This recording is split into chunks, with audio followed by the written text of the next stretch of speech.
మన పెట్టుబడి మన పిల్లల భవిష్యత్తు కోసమే కదా. మీ పెట్టుబడికి నమ్మకమైన వేదిక శ్రీ వాసవి ప్రాజెక్ట్స్.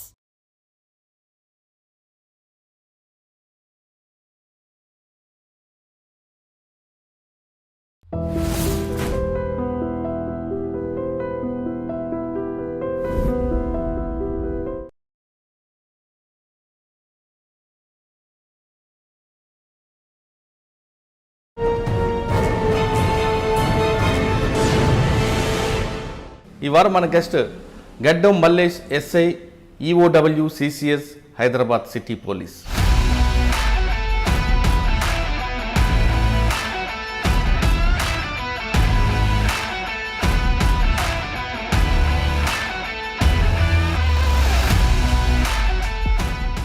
కానిస్టేబుల్ తర్వాత head constable, ASI, SI. Constable అనగా హెడ్ కానిస్టేబుల్ గారై అని పిలుపు. నేను చాలా ఇప్పుడు ఎస్ఐగా నేను సక్సెస్ కావడానికి నేను కానిస్టేబుల్ చేయడమే కరెక్ట్ అనుకుంటాను. ఓకే. డ్యూటీలో ఉన్నప్పుడు ఒక హెడ్ కానిస్టేబుల్ గారు ఆ బాసేజం చూపిస్తుంటారు. ఛాయ్ అనేది ఆఫీస్ డ్యూటీ కాదు, నేను ఛాయ్ ఎందుకు తేవాలి. మారేడుపల్లి తర్వాత ఎక్కడికి వచ్చారు? మొగల్పూర్కి వచ్చాను. మొగల్పూర్లో 1.5 years చేసాం. అది కమ్యూనల్లీ సెన్సిటివ్. కానీ అందరూ ఏంటంటే మొగల్పూర్ ఓల్డ్ సీట్ అనగానే ఒక ఓల్డ్ సీట్లో ఒక కేసులో రక్కీ చేసి పట్టుకోవాలి. మనల్ని మొత్తం క్రాస్ చెక్ చేసుకునే వరకు కూడా మనం లోపలికి యాక్సెస్ చేయట్లేదు. వాడు నేను వెహికల్ మీద వెళ్తే వాడు చెక్ చేసుకొని వెహికల్ నెంబర్ చెక్ చేసుకొని క్రాస్ చెక్ చేసుకొని ఎంత పర్ఫెక్ట్ ప్లాన్ చేశారంటే అంత క్రాస్ చెక్ చేసే తప్ప నాకు వాడు యాక్సెస్ ఇవ్వలేదు. టాస్క్ ఫోర్స్లో ఇంకే మంచి కేసులు గుర్తున్నాయి. సిసిఎస్లో ఒక పెద్ద కేసు జరిగింది. అక్యూజ్డ్ పోలీస్ ఆఫీసర్స్ పేరు చెప్పుకొని వాడు ఇల్లీగల్ యాక్టివిటీస్ చేస్తున్నాడు. మహారాష్ట్ర పూణే. ఆ బిల్డింగ్ చూస్తే ఏం అర్థం అవ్వట్లేదు. ఎంత హై సెక్యూరిటీ బిల్డింగ్ ఉంది. డైరెక్ట్ పోలీస్ అని చెప్పి వెళ్ళడానికి పోలీస్ అని చెప్తే ఏంటంటే లీక్ అయిపోతుంది. And every door operated by biometric systems. Local police help తీసుకోవచ్చు కదా. హైలీ ఇన్ఫ్లుయెన్స్డ్ చార్టర్డ్ ఫ్లైట్స్ వాడికి ఉన్నాయి. ఓన్ ఫ్లైట్స్ ఉన్న వ్యక్తి. అచ్చా.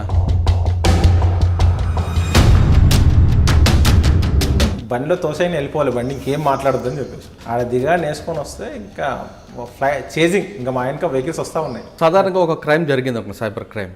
పోలీస్ స్టేషన్ రాకుండా ఇప్పుడు ఒక కాల్ సెంటర్ నెంబర్ వచ్చింది. ఏ విధంగా అప్రోచ్ అవ్వాలి?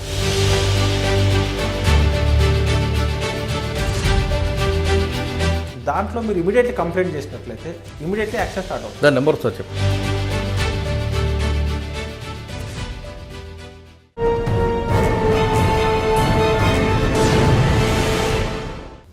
Welcome to crime diaries.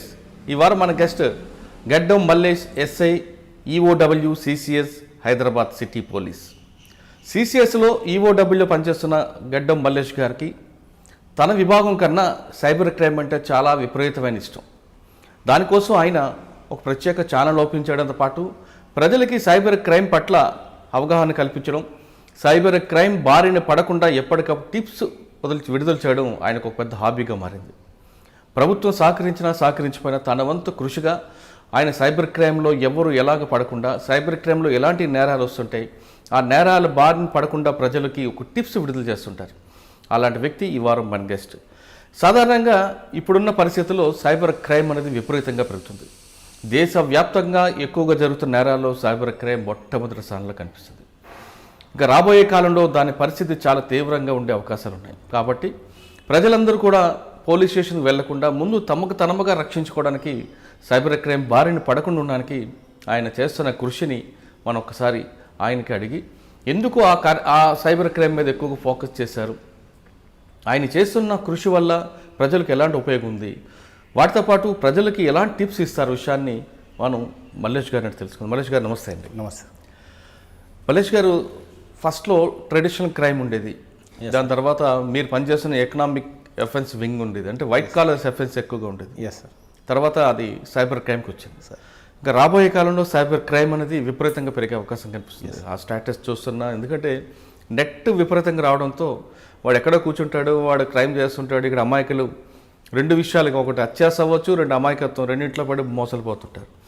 ఒకసారి వాడు ట్రాప్లో పడిన తర్వాత వాళ్ళని చేసేది లేదు, వెంటనే పోలీసులు రావడం చేస్తుంటారు. కానీ మీరు ఎకనామిక్ ఎఫెన్స్ వింగ్లో పనిచేస్తూనే, అంటే మీకు సంబంధం కాని విభాగంలో కూడా, అంటే మీ డిపార్ట్మెంట్తో పాటు సైబర్ క్రైమ్ పట్ల ఎక్కువగా మీకు ఇంట్రెస్ట్ చూపించడం ఎందుకు చూపించాల్సి వస్తుంది ఒకటి. రెండవది, కేసు నమోదవ్వడం, ఇన్వెస్టిగేషన్, రికవరీ కాకుండా ముందే పోలీస్ స్టేషన్ రాకుండా పబ్లిక్ అవేర్నెస్ తీసుకురావడం చాలా ఇంపార్టెంట్. బేసిక్ పోలీసింగ్ చెప్పేది అదే చెప్తుంటుంది. అంటే మీరు చేస్తున్న ఈ కార్యక్రమంలో పబ్లిక్ ఎలాంటి టిప్స్ ఇస్తున్నారు?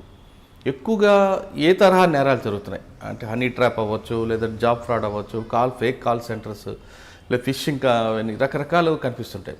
ఎక్కువగా ఏది అంటే యువకులు కానీ, పెద్ద మత్స్యకారులు కానీ, అమ్మాయిలు కానీ ఎందులో ఎక్కువ ట్రాప్ పడుతున్నారు? ఆ ట్రాప్ పడకుండా ఉండాలంటే టిప్స్ ఏంటి? ఈ ప్రశ్నలు సమాధానం చెప్పే ముందు గడ్డం మల్లేష్ గారి యొక్క కుటుంబ నేపథ్యం, పోలీసు యూనిఫామ్ ఎందుకు వేసుకోవాలనుకున్నా చెప్పండి. సార్, నా పేరు గడ్డం మల్లేష్.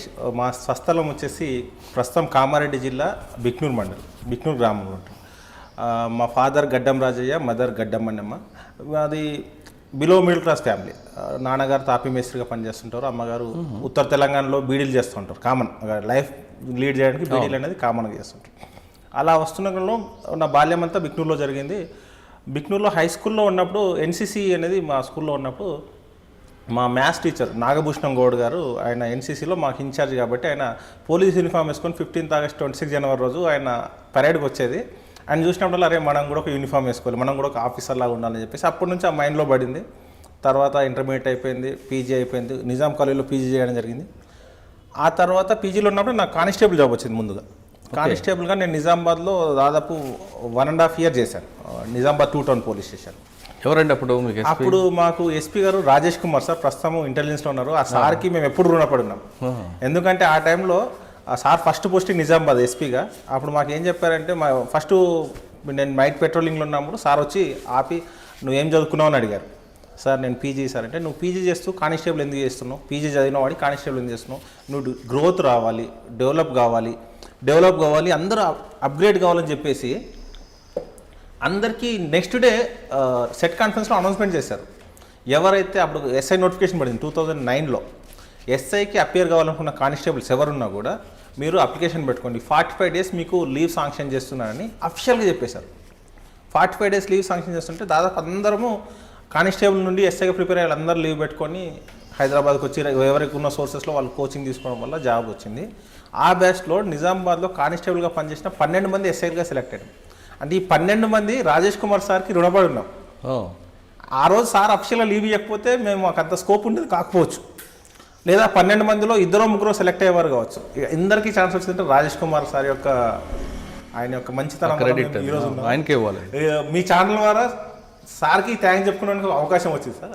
అది నిజంగా ఆ విధంగా ప్రోత్సహించే ఆఫీసర్లు ఉండడం కూడా చాలా అరుదండి. అంటే ఎవరు డ్యూటీ వాళ్ళు చేస్తారు, కానీ కింద స్థాయిలో ఆ స్కిల్స్ గుర్తించడం, వాళ్ళకి కోఆపరేట్ చేయడం అనేది గ్రేట్. అది ఆ తర్వాత ఆయన ఎక్కడ పనిచేసినా ఒక మార్క్ ఉంది రాజేష్ కుమార్ గారు. ఇప్పుడు ఇంటెలిజెన్స్లో కూడా ఆ సార్కి ఒక నేమ్, ఒక బ్రాండ్ ఉన్నది. చాలా టెరిఫిక్గా చూసాడు నిజామాబాద్లో ఫస్ట్ పోస్టింగ్లో. అందరికీ తెలిసిన విషయం. అప్పుడు కొంతమంది పొలిటిషియన్స్ గొడవ కూడా జరిగింది. ఎవరిని వదిలే ప్రసక్తి లేదు, చట్టం తన పని తను చేయాల్సిందని చేసిన అటువంటి వ్యక్తి. ఆ తర్వాత నాకు 2009లో సబ్ ఇన్స్పెక్టర్ జాబ్ వచ్చింది. ట్రైనింగ్ తర్వాత మారేడుపల్లి పోస్టింగ్ చేశాను. మారేడుపల్లిలో ఫస్ట్ పోస్టింగ్ చేశాము. మారేడుపల్లి తర్వాత మొగల్పుర ఒక 1.5 years చేసిన టాస్క్ ఫోర్స్ చేశాను.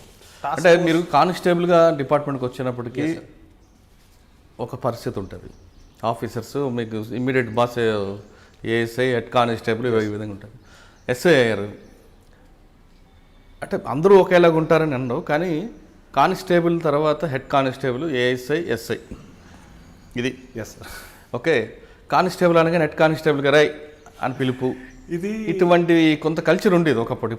ఇప్పుడు తగ్గింది అనుకుంటా. ఎస్ సార్, ఇది నేను కానిస్టేబుల్ చేయడం వల్ల నేను చాలా ఇప్పుడు ఎస్ఐగా నేను సక్సెస్ కావడానికి నేను కానిస్టేబుల్ చేయడమే కరెక్ట్ అనుకుంటాను. ఓకే. ఎందుకంటే కానిస్టేబుల్ చేసినప్పుడు అప్పుడు నాకు పీజీ అయిపోయింది. దట్టు ఉస్మానియా యూనివర్సిటీలో నిజాం కాలేజ్ స్టూడెంట్. నిజాం కాలేజ్లో నేను పీజీ కంప్లీట్, ఎంకామ్ కంప్లీట్ చేసి నేను కానిస్టేబుల్ నోటిఫికేషన్ పడింది. నేను కానిస్టేబుల్ పోవడం కూడా ఒక విచిత్రంగా, అంటే కానిస్టేబుల్ అనేది ఆలోచన లేకుండే ఫ్రెండ్స్ అందరూ అరే అందరం కలిసి రాద్దాం, మన ఊరు వాళ్ళు అందరం కలిసి రాద్దామని వాళ్ళు అప్లై చేయడం, అట్లా వెళ్ళిపోవడం. ఎగ్జామ్ వచ్చింది, రిజల్ట్ వచ్చినాక జాబ్ వచ్చినాక వదులుకోలేం కదా, ముందు చేసేద్దామని చెప్పేసి జాయిన్ అయ్యాను. అప్పుడు డ్యూటీలో ఉన్నప్పుడు ఒక హెడ్ కానిస్టేబుల్ గారు ఛాయ్ తీసుకురాపో అంటే నాకు అర్థం కాలేదు. నన్ను ఛాయ్ తీసుకురామంటే ఏంది, ఆ బాస్ చూపిస్తుంటారు. ఛాయ్ అనేది ఆఫీస్ డ్యూటీ కాదు, నేను ఛాయ్ ఎందుకు తేవాలి అది చెప్పడం కూడా. ఇప్పుడు ప్రేమగా టీ తెమ్మడం వేరు, ఆర్డర్ చేస్తున్నాడు, నాకు నచ్చలేదు, నేను ఎందుకు తేవాలి టీ అన్న. నేను చెప్తే వినావా అంటే, మీరు చెప్తే వినడానికి లేను, డ్యూటీ ఏదో ఉంది అది చెప్పండి, ఛాయ్ తెమ్మని చెప్పేసి మీరు నాకు డామినేషన్ చేయడానికి లేదని చెప్పేసి అప్పుడే మైండ్లో పడిపోయింది. అరే మనం ఇక్కడ ఉంటే మనల్ని ఇలాగే ఉంటాం, సో మనం ఖచ్చితంగా పైకి వెళ్ళాలని నేను సబ్ ఇన్స్పెక్టర్గా అయిన తర్వాత ఇప్పటి వరకు అంటే మీరు ఇప్పుడు ఈ వీడియో చూస్తున్న వాళ్ళు, నా దగ్గర పనిచేసిన, నాతో పాటు కలిసి పనిచేసిన కానిస్టేబుల్స్ అందరూ అనుకుంటారు మళ్ళీ సార్ చెప్పేది 100% కరెక్ట్ అని. ఉద్యోగం చేసినప్పుడు నేను ఏ రోజు కూడా కానిస్టేబుల్ అంటే ఆయన ర్యాంక్ తక్కువ అని నేను ఏ రోజు అనుకోలేదు. అంటే నేను అనుకునేది ఏంటంటే, నేను జనరల్గా నమ్మే సిద్ధాంతం ఏంటంటే, ఏ వ్యవస్థ అయినా సక్సెస్ కావాలంటే ప్రతి వ్యవస్థలో కొన్ని ర్యాంకుల వ్యక్తులు ఉంటారు. కానిస్టేబుల్ ఉంటారు, హోంగార్డ్ ఉంటారు, హెడ్ కానిస్టేబుల్, ఎస్ఐ, సిఐ, రకరకాల ర్యాంక్ ఉంటారు. వీళ్ళందరూ పనిచేసేది ఏంది, సంస్థ యొక్క లక్ష్యాన్ని రీచ్ కావాలి. సంస్థ యొక్క లక్ష్యాన్ని రీచ్ కావడానికి ఒక్కొక్కరికి ఒక్కొక్క వర్క్ ఇస్తారు. అంతే తప్ప హోంగార్డ్ అనేంత మాత్రాన ఆయన సంబంధం లేదంటే కాదు కదా. ఆయన పని ఆయన చేయాలి, ఎస్ఐ పని ఎస్ఐ చేయాలి, సిఐ పని సిఐ చేయాలి. అది అర్థం చేసుకున్నప్పుడే టీం వర్క్లో సక్సెస్ అవుతామని చెప్పేసి నేను కానిస్టేబుల్ చేయడం వల్ల నాకు తెలిసి వచ్చింది. అంటే మనం ఒక వ్యక్తిని సింపుల్గా అని చెప్తే కరెక్ట్ కాదు, వాళ్ళు హర్ట్ అవుతారనే విషయం నేను ప్రాక్టికల్ ఎక్స్పీరియన్స్ చేసిన. అంటే మీరు కూడా మీ హెడ్ కానిస్టేబుల్ లాగా చాయ్ తీసుకురాబాయ్ అదిరాబాయ్ అనే పరిస్థితుల్లో నేను ఎప్పుడు అట్లా పర్టికులర్గా ఎవరిని రాని మాట్లాడను. ఫస్ట్ ఇన్ కేసు ఆయనకి చెప్తే కూడా ప్రేమగా చెప్తే ఆయన నా మీద అభిమానంతో తేవాల్సింది తప్ప నేను ఆర్డర్ చేసిన ఎట్టి బస్సులో తేవద్దు. ఆ ఫీలింగ్ తోటి పోయినాం. ఆ ఫీలింగే నన్ను ఒక పెద్ద ప్రాబ్లం నుంచి కాపాడింది. అంటే ఒక పెద్ద సమస్యలో ఇరుక్కునే దాన్ని నన్ను కాపాడింది. కేవలం మనతో పనిచేసే సబార్డినేట్స్ తోటి ఒక మంచి ఫ్రెండ్లీ అట్మాస్ఫియర్ ఉన్నవాళ్ళు. టాస్క్ ఫోర్స్లో పనిచేస్తున్న క్రమంలో సరే మీరు మారేడుపల్లిలో ఫస్ట్ పోస్టింగ్ అంటున్నారు. మారేడుపల్లిలో మీరు నేర్చుకుంది ఏంటి? మారేడుపల్లిలో ఫస్ట్ నేను మీకు ఎస్హెచ్ఓ సుధీర్ సార్ అండి, సుధీర్ సార్, ప్రస్తుతం గోపాల్పురం ఏసీపీ గారు ఉన్నారు. ఆ సార్ దగ్గర నేర్చుకుంది ఏంటంటే డిసిప్లిన్, అంటే ఎట్లా కమాండింగ్ ఎట్లా ఉండాలి. ఆ సార్ ఏ రోజు ఒక మాట అనైపోయింది అనగానే ఒక రకమైన భయం స్టార్ట్ అయ్యేది. అంటే ఒక ప్రొఫెషనల్ ఎస్ఐగా అటువంటి ఆఫీసర్ దగ్గర చేసినప్పుడు మనకు అన్ని విషయాలు తెలుసుకోవడానికి ఆస్కారం వచ్చింది. ఎలా ఉండాలి, ప్రాబ్లం వస్తే ఎలా ట్యాకిల్ చేయాలి. ఆ సందర్భంలో ఒక చిన్న ఇష్యూ జరిగింది. మేము ప్రొఫెషనల్ ఎస్ఐస్ కాబట్టి ఇంకా ఉడుకు రక్తం తొందరపాటు ఉంటుంది. ఒక సందర్భంలో ఒక ఇన్సిడెంట్లో ఒక అతని మీద అంటే ర్యాష్గా మాట్లాడితే నేను చేంజ్ చేసుకునే పరిస్థితి వచ్చింది. నాకు ఆయన ఎవరో తెలియదు. తర్వాత అది ఇష్యూ అయితే చెప్పిండు, మావాడు చేసింది తప్పు కాదు, నీకు చెప్పారు నువ్వు చేయలేవు, నువ్వు రోడ్డుకి అడ్డంగా వెహికల్ పెట్టినావు, తీయమని తీయలే అది చెప్పేసి మనల్ని వెనకేసుకొచ్చారు. అదే వేరే వాళ్ళైతే వాళ్ళ ముందు మనల్ని తిట్టేసరికి మన మొరాలిటీ పోతుంది, మనం నెక్స్ట్ పని చేయలేము. అవును. ఆ టైంలోనే నా బ్యాచ్మెంట్ ఒక ప్రొసిషన్ జరుగుతుంది. అప్పుడు మారేడుపల్లిలో మామూలుగా ఈ బోనాల ఉత్సవాల్లో పెద్ద ప్రొసిషన్ జరుగుతుంది మారేడుపల్లి.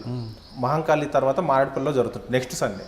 ఆ జరుగుతున్న క్రమంలో తోపులాట జరిగింది. ఒక అతన్ని తోసేస్తే అతని తర్వాత నేను రిపోర్టర్ను నన్ను ఎట్లా తోస్తా ఉన్నాను. వాస్తవానికి ఆ పరిస్థితిలో ఎవరెవరైనా ఎవరికి తెలియదు. మనం ఎంతసేపు మనం ప్రొసిషన్ పీస్ఫుల్గా జరగాలని ఉంటుంది. ఆ నెక్స్ట్ డే వాళ్ళందరూ వచ్చేసి పోలీస్ స్టేషన్ ముందు ధర్నా చేశారు. ఆయన మీద కేసు పెట్టాల్సిందే, ఆయనను సస్పెండ్ చేయాల్సిందే అని చెప్తే మా సార్ ముందుకు వచ్చి, మావాడు ఓన్లీ డ్యూటీ కోసమే చేశాడు, అక్కడ మీరు ఎవరైనా తెలియదు, వాడి ఉద్దేశం లేదు, వాడు కొత్తగా వచ్చిన వాడికి ఈ ఆలోచన కూడా లేదు, మావాడు ఎట్టి పరిస్థితిలో సారీ చెప్పడు, ఒకవేళ సారీ చెప్పాల్సి వస్తే నేను చెప్తా, బీయింగ్ ఏ బాస్ నేను సారీ చెప్తా తప్ప మావాడు చెప్పాడు. అంటే ఎంత బూస్ట్ ఇచ్చిందంటే, అరే మన ఆఫీసర్ మన వెనకాల ఉన్నాడు, మనం కష్టాలు ఉన్నప్పుడు ఉంటారని చెప్పేసి ఆ సుధీర్ సార్ నేర్పించారు. ఆ తర్వాత శశాంక్ రెడ్డి గారు మాకు ఇన్స్పెక్టర్గా వచ్చారు. ఆయన క్రైమ్లో ఎక్స్పర్ట్. అంటే ఒక నేరస్తుని పట్టుకోవాలంటే ఎంత చేసేదంటే, ఆయన ఫోన్లో స్క్రీన్ మీద నేరస్తులు ఫోటో పెట్టుకునేది, ఎవరినైతే టార్గెట్ చేస్తారో ఆయన ఫోటో పెట్టుకునేది. అసలు ఎవరు ఎక్స్పెక్ట్ చేయరు, మన పేరు, మన ఫోటో, మన పిల్లల ఫోటో పెట్టుకుంటాం.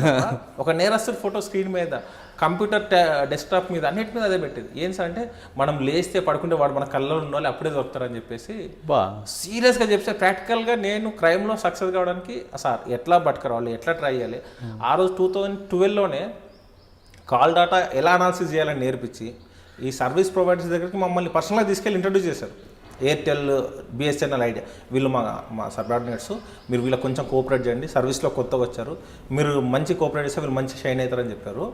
ఆయన ఇచ్చిన దాంతో మంచి పేరు వచ్చింది. ఆ రోజుల్లో నేను ఫస్ట్ ప్రొబేషనరీ ఎస్ఐ ఉన్నప్పుడు దాదాపు 2 కేజీల గోల్డ్ రికవర్ చేయడం జరిగింది కేసులో, కేవలం సార్ ఇచ్చిన గైడెన్స్ ద్వారా.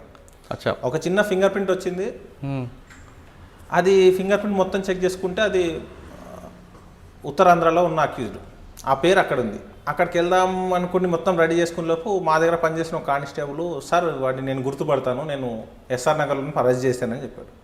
సరే వాడిని మొత్తం ఐడెంటిఫై చేసినాం, ఇల్లు ఐడెంటిఫై చేసినాం. ఇంకా అది జాగ్రత్తగా ప్లాన్ చేస్తాం. నైట్ అంతా అక్కడ వాళ్ళ ఇంటి దగ్గర నైట్ 2 o'clock వెళ్ళేసి అందరం సెటిల్ అయిపోయినాం చుట్టుపక్కల. ఎందుకంటే మార్నింగ్ 4 o'clock ఎప్పుడు డోర్ తీస్తే అప్పుడు జంప్ అయిపోయి వాడిని పట్టుకోవాలి. ఎందుకంటే వాడు అలర్ట్గా ఉన్నప్పుడు పట్టుకోలేము, ఇంకోటి వాడిని అలర్ట్ ఉన్నప్పుడు పట్టుకుంటే న్యూసెన్స్ అవుతుంది. అట్లా మార్నింగ్ తీసుకొచ్చాము వాడిని. ఒక ఎంతకు వాడు అసలు ఓపెన్ అవ్వట్లే. ఫింగర్ ప్రింట్ వచ్చింది, మనకు క్లియర్గా తెలుస్తుంది, కానీ నేను కాదంటాడు వాడు. ఇక తప్పదు లేదు, ఇక మనం చేయాల్సిందే.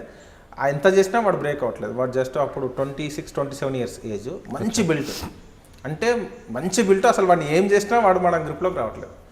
ఆ టైంలో కొంచెం హ్యూమన్ ఇంటెలిజెన్సీ ఒకసారి నేను అప్లై చేస్తాను, వీడు ఏం చేద్దాం అని చెప్పి వాడి ఒక ఫోన్ ఉండేవాడు. ఆయన ఫోన్ ఓపెన్ చేస్తే అన్నీ చెక్ చేసిన వాడి ఫొటోస్, గ్యాలరీస్. ఒక చిన్న పాపను ఎత్తుకొని, ప్రతి ఫోటోలో ఆ పాపను ఎత్తుకొని ఆ పాపను బాగా వాడు ఇష్టపడుతున్నాడు. ఎవరు అనేది, మా కోడలు సార్. అంటే కోడలు అంటే ఎట్లా అంటే మా చెల్లె వాళ్ళ. ఓకే, మీ చెల్లె ఎక్కడ ఉంటుంది? విజయవాడలో. మీ బావగారు ఏం చేస్తారు? ఒక bank employee, private bank employee. Immediately constable Vijayawada వెళ్ళాలి, వాళ్ళ చెల్లెని బావని తీసుకుని రావాలి, సమస్య లేదని చెప్పగానే ఇంకా వీడు టెన్షన్ పడడం స్టార్ట్ అయింది. వాళ్ళు ఎందుకు సార్, వాళ్ళకేం సంబంధం లేదు, నువ్వు చేసిందంతా అక్కడనే పెడుతున్నావు, నువ్వు ప్రాపర్టీ అంతా అక్కడ పెడుతున్నావు అని చెప్తే వాడు అప్పుడప్పుడు సెటిల్ అయిపోయి, నో సార్ నేను మొత్తం చెప్తాను రాసుకోండి సార్ అని చెప్పేసి దాదాపు 13 కేసులు కన్ఫ్యూజ్ చేశాడు. 13 కేసులు ఎంత ప్రొఫెషనల్ని తీసుకెళ్ళి ఏ ఇంట్లో చేశాడు. ఆ ఇల్లు బయటకి, అంటే మేము జనరల్గా ఏం చేస్తామంటే వీళ్ళు ఒక్కోసారి వాళ్ళు చెప్పేస్తారండి నేను ఇక్కడ చేసినా అక్కడ చేసినా అని. అది కరెక్టా కదా మనం క్రాస్ చెక్ చేసుకోవడానికి నువ్వు ఏ ఇంట్లో చేసినావు, ఆయిల్ ఎలా ఉంది, రూమ్స్ ఎలా ఉన్నాయి, బీరో ఎటువైపు ఉందని మనం ముందే క్వశ్చన్ చేసి తర్వాత క్రాస్ చెక్ చేసుకుంటాం అది జెన్యూనా కాదా వాడు చెప్పింది. అక్కడ కన్ఫర్మ్ చేసుకొని అక్కడ నిజంగా ప్రాపర్టీ అఫెన్స్ జరిగిందా ఏం జరిగిందని తెలుసుకున్న తర్వాత అట్లా పోతే దాదాపు ఒక 4-5 houses పర్ఫెక్ట్ చూపించిండు, కన్ఫర్మ్ అయింది వీడు జెన్యూన్ చెప్తుంది. తర్వాత ఒక హౌస్కి వెళ్ళినప్పుడు ముందు చెప్పారు, సార్ ఈ ఇంట్లో నాకు ఒక 3 తులాస్ గోల్డ్ దొరికింది సార్ అని చెప్పారు. మనం ఆ లోకల్ పోలీస్ స్టేషన్లో పోయి ఎఫ్ఐఆర్ కలెక్ట్ చేసుకుంటే ఆడ 1 lakh క్యాష్ పోయిందని కూడా రాశారు. 1 lakh క్యాష్ పోయింది అంటే వీడేమో 3 తులాస్ చెప్తున్నావు, మేము ఏమంటే వీడు అబద్ధం, జనరల్గా అదే అనుకుంటాం కదా సార్, దొంగవాడు అబద్ధం చెప్పినని. వాడిని అరే అబద్ధం అని చెప్తున్నావు, నువ్వు ఇంటి తీసుకున్నావు అంటే, సార్ ఒకసారి నాకు ఆ కంప్లైంట్ నువ్వు పిలిపేయండి సార్ అని చెప్పాడు. పిలిపిస్తే మా ముందే అవుట్డేటెడ్ క్లాసిఫికేషన్, అంటే డైరెక్ట్ తిట్టేసిండు. అరే నీ ఇంట్లో 1,00,000 రూపాయలు ఉంటే నేను గోల్డ్ అని తీసుకుంటా, 1,00,000 రూపాయలు తీసుకొని పోతా కదా, 2010-11లో గోల్డ్ రేట్ అంత లేదు అని చెప్తే అప్పుడు ఆయన అవును సార్ నేను పెట్టలేదు. అంటే ఏం జరుగుతుందంటే కంప్లైంట్ ఇచ్చేవాళ్ళు కూడా ఎగ్జాగరేట్ చేసి పోయిన దానికంటే ఎక్కువ రాస్తే బాగుంది. మీరు పట్టుకున్న దొంగ పేరు ఏం పేరు? పేరు చెప్పడం కరెక్ట్ కాదేమో. ప్రొఫెషనల్ అఫెండరు, వాడు ఓన్లీ డే టైంలో చేస్తాడు. వాడు చేసేది వాడు ఒక చిన్న టూల్కి ఒక టపారియా కంపెనీకి సంబంధించిన ఒక స్క్రూ డ్రైవర్ ఒకటేమో వాడు ఆయుధం. స్క్రూ డ్రైవర్ పెట్టుకొని. వాడి పేరు బాలింగమా? లేదు సార్ లేదు, శంకర్ వాళ్ళ సీనియర్ కదా, 27 years. వాడు అప్పుడు 27 అంటే మోస్ట్లీ 30-35 years ఉంటుంది అంతే. వాడు ఏం చేస్తాడంటే ఇంటర్నెట్ కేబుల్ ఆపరేటర్ను రిపేర్ అని చెప్పేసి ఒక బ్యాగ్ వేసుకొని అపార్ట్మెంట్స్లోకి వెళ్ళిపోతాడు. ఓన్లీ డే టైంలో చేస్తాడు. అపార్ట్మెంట్లోకి వెళ్ళిపోయి చూస్తాడు ఏది లేదంటే సింపుల్గా దాంతో ఓపెన్ చేసి వెళ్ళిపోయి చేసుకొని వస్తాడు. ఆ ప్రాపర్టీ అంతా ఒకే దగ్గర అమ్ముతాడు వాడు. ఇంకా మనకి వాడు ఓపెన్ అయిపోయింది, ఎందుకంటే మా సిస్టర్ని తీసుకొస్తారని చెప్పేసి ఉన్న విషయాలన్నీ చెప్తే దాదాపు 2 kg గోల్డ్ రికవర్ అయింది సార్. అంటే ఫస్ట్ ప్రొబిషనరీ టైంలో అది చేయడం చాలా నాకు ఒక ఉత్సాహాన్ని తీసుకొచ్చు. అంటే మనం సిస్టమేటిక్ చేస్తే చేయొచ్చు. అప్పుడు అప్పుడున్న inspector sir Shashank Reddy sir చేసిన దానివల్ల చేసాము. తర్వాత ఒక మర్డర్ అయింది, అప్పుడు ఒక బ్రూటల్ మర్డర్ అయింది. ఆ మర్డర్ కేసులో కూడా ప్రొబిషనరీ ఎస్ఐ ఉన్నప్పుడు ఫస్ట్ టైం అస్సాం అతను మర్డర్ చేసి అస్సాం వెళ్ళిపోతే ఫ్లైట్లో పంపించారు. ఒక ఫస్ట్ టైం ఫ్లైట్ ఎక్కుతున్నాం ఫీలింగ్, అది అఫిషియల్ కెపాసిటీలో పోతున్నాం. డబ్బులు పెట్టుకొని ఎవరైనా పోవచ్చు ఫ్లైట్ ఎక్కడం, కానీ అఫిషియల్ కెపాసిటీలో పోవడం. అస్సాం వెళ్ళి వాడిని అక్కడ ట్రేస్ కాకపోతే మళ్ళీ రిటర్న్ వచ్చి ముంబైలో ఉంటే ముంబై నుంచి వెళ్ళి తీసుకొచ్చినప్పుడు ఆ నేరస్తుడు పట్టుకోగానే వాడు చెప్పిండు మీరు గ్రేట్ సార్ అని చెప్పి సింపుల్గా. జనరల్గా మనం అప్రిషియేషన్స్ ఎక్కడి నుంచో రావడం వేరు, ఎవడైతే ప్రాబ్లం ఫేస్ చేసినా వాడు అప్రిషియేట్. ఎందుకంటే నేను నా నేటివ్ వచ్చేసి అస్సాం, నేను హర్యానాలో జిందన్ ఏరియాలో ఒక అడవిలో ఒక కోళ్ళ ఫామ్లో నేను పని చేసుకుంటున్నాను, మీరు వచ్చి పట్టుకురంటే గ్రేట్ సార్. నా దగ్గర ఫోన్ లేదు ఏం లేదు, వాడి దగ్గర ఫోన్ కూడా లేదు సార్. వాడి ఫోన్ లేదు, చంపేసినప్పుడు నేరస్తుడి ఫోన్ ఎవరైతే చనిపోయాడో అతను ఫోన్ తీసుకెళ్ళి ఢిల్లీలో డబ్బులు లేకపోతే ఢిల్లీలో కూడా కమ్మేసి వెళ్ళిపోయాడు. మనం ట్రై చేస్తే ఎవడు కొనుక్కుంటే వాడే దొరికింది.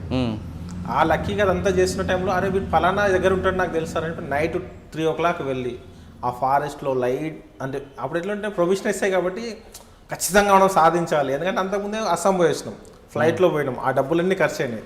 అంటే మనం సక్సెస్ కాలేదు.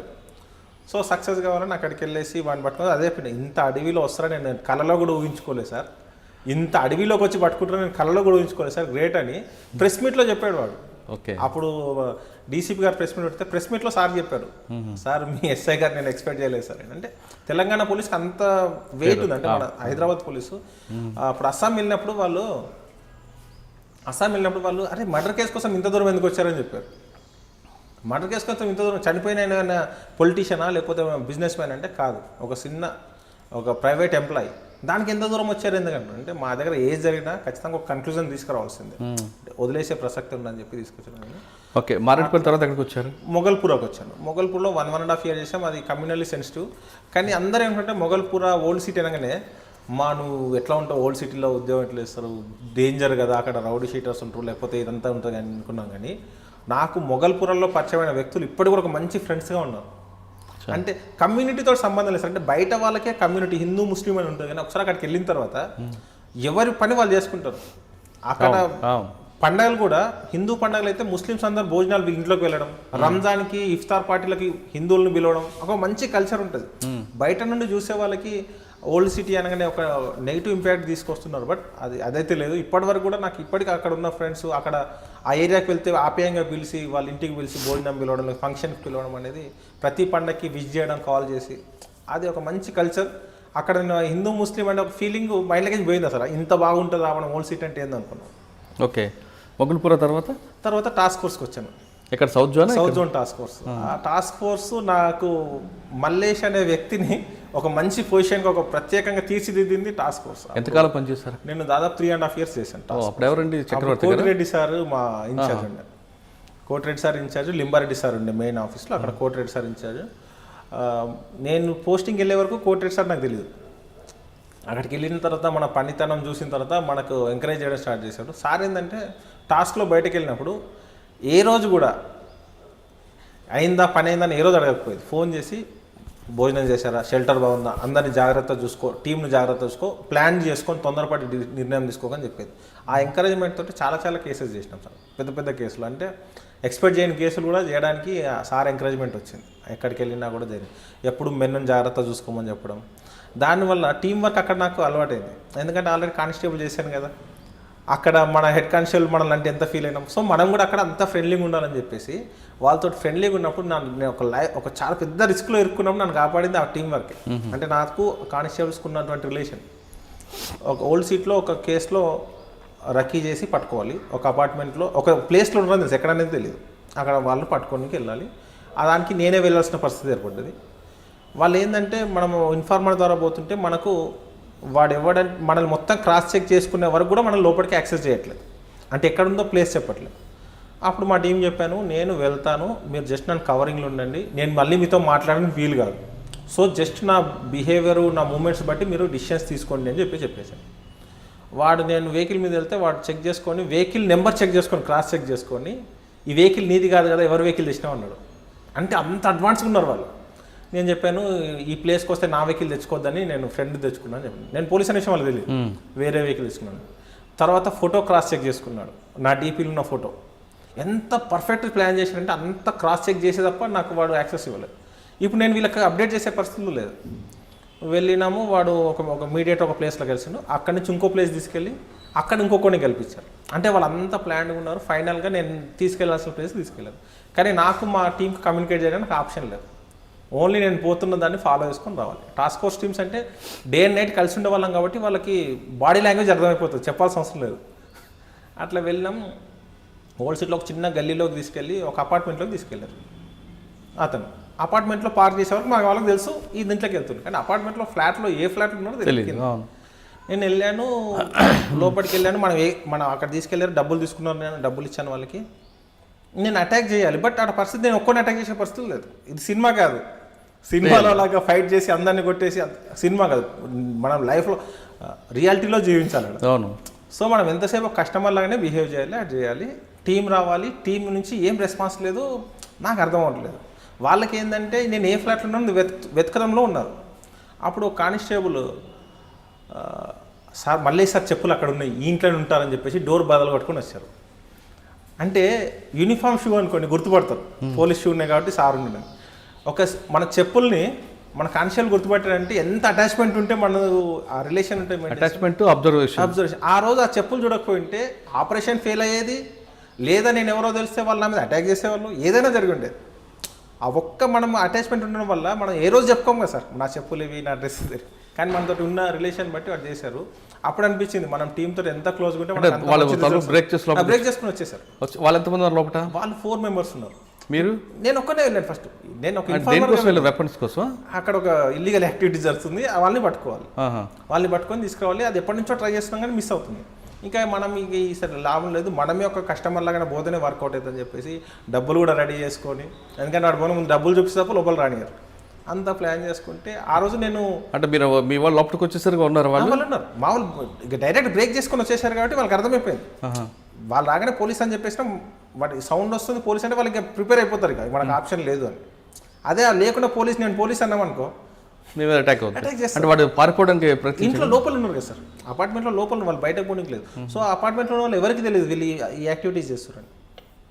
సో అంత ప్లాన్గా నలుగురిని పట్టుకున్నాం. అది ఓన్లీ మన టీం వర్క్ ఉంటేనే, అంటే వాళ్ళు మన మీద అంతా ఉంటే తప్ప మనకు వర్కౌట్ కదా. అది ఒక బెస్ట్ ఎగ్జాంపుల్. అప్పటి నుంచి నేను ఎప్పుడు కూడా నా దగ్గర నేను కలిసి పనిచేసిన వాళ్ళు ఎవరు కూడా నన్ను ఇప్పటివరకు మిస్ కారు. ఎక్కడ కలిసినా కలిసి మాట్లాడతారు. ఇప్పుడు బందోబస్తులో కలిసినప్పుడు వచ్చి మాట్లాడిన సాటిస్ఫాక్షన్ వేరు ఉంటుంది. అంటే నేను ఇప్పుడు కొత్తగా సర్వీస్లోకి వచ్చిన ఎస్ఎస్కి చెప్పేది ఏంటంటే మనం మన టీంతో ఎవరు మన కింద పని చేయట్లేదు, అందరం ఒక పని కోసం కలిసి పని చేస్తున్నాం. కరెక్ట్. నీ కింద వాడు నీ పైన వాడు అనేది ఉండదు. మనం ఒక సంస్థ నిర్దేశించిన లక్ష్యం కోసం మనం పనిచేస్తున్నాం. మనం ఎస్ఐ ర్యాంక్ ఉంది కాబట్టి మనకు 50,000 శాలరీ ఇస్తున్నారు, కానిస్టేబుల్ 30,000 శాలరీ ఇస్తారు. ఆ 30,000కి ఏ వర్క్ ఇచ్చారో అదే వర్క్ చేస్తాడు అతను.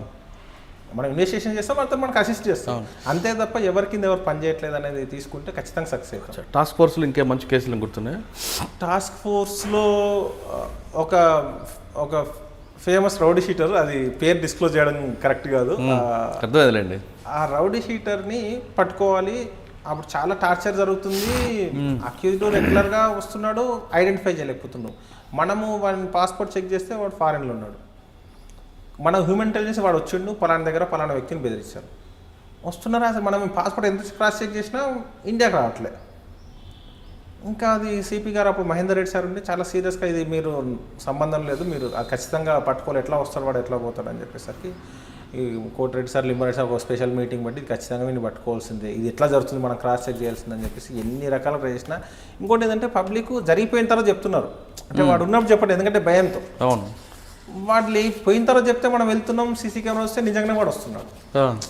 ఇంకా ఏం అర్థమైతే మరి ఇండియా ఎట్లా వస్తున్నాడు ఎట్లా పోతుందని చెప్పేసి ఇక మొత్తం పాస్పోర్ట్స్ ఎంత చెక్ చేసినా రాకపోతే అప్పుడు కోటిరెడ్డి సార్ యుఎస్ కౌన్సిలేట్ వాళ్ళతో మాట్లాడి ఫోటో రికగ్నిషన్ దాంట్లో చూసి ఆ ఫోటోతో ఎక్కడన్నా వీసాస్ కోసం అప్లై చేసినా అని చూస్తే దాంట్లో ఐడెంటిఫై అయింది, వాడికి లేటెస్ట్ పాస్పోర్ట్ నెంబర్ వచ్చింది. మనం ఇమీడియట్లీ ఎల్ఓసి పెట్టడం, వాడు ముంబైలో ఎయిర్పోర్ట్లో దిగడం పట్టుకురావడం జరిగింది. అది అంత డెప్త్గా ఆలోచించిన తర్వాత కేసును ఆ ఫోటో రికగ్నిషన్ సాఫ్ట్వేర్ అప్పటికి ఉంది, దాన్ని వాడుకోవచ్చు అనే విషయం తెలియకపోతే మనం పట్టుకోలేకపోయేవాళ్ళం. ఆ తర్వాత ఇక చాలా రోజుల నుంచి ఇప్పటికి కూడా తను రౌడీ షీటర్ ఇప్పటికి కూడా కస్టడీలో ఉన్నాడు, జైల్లో ఉన్నాడు.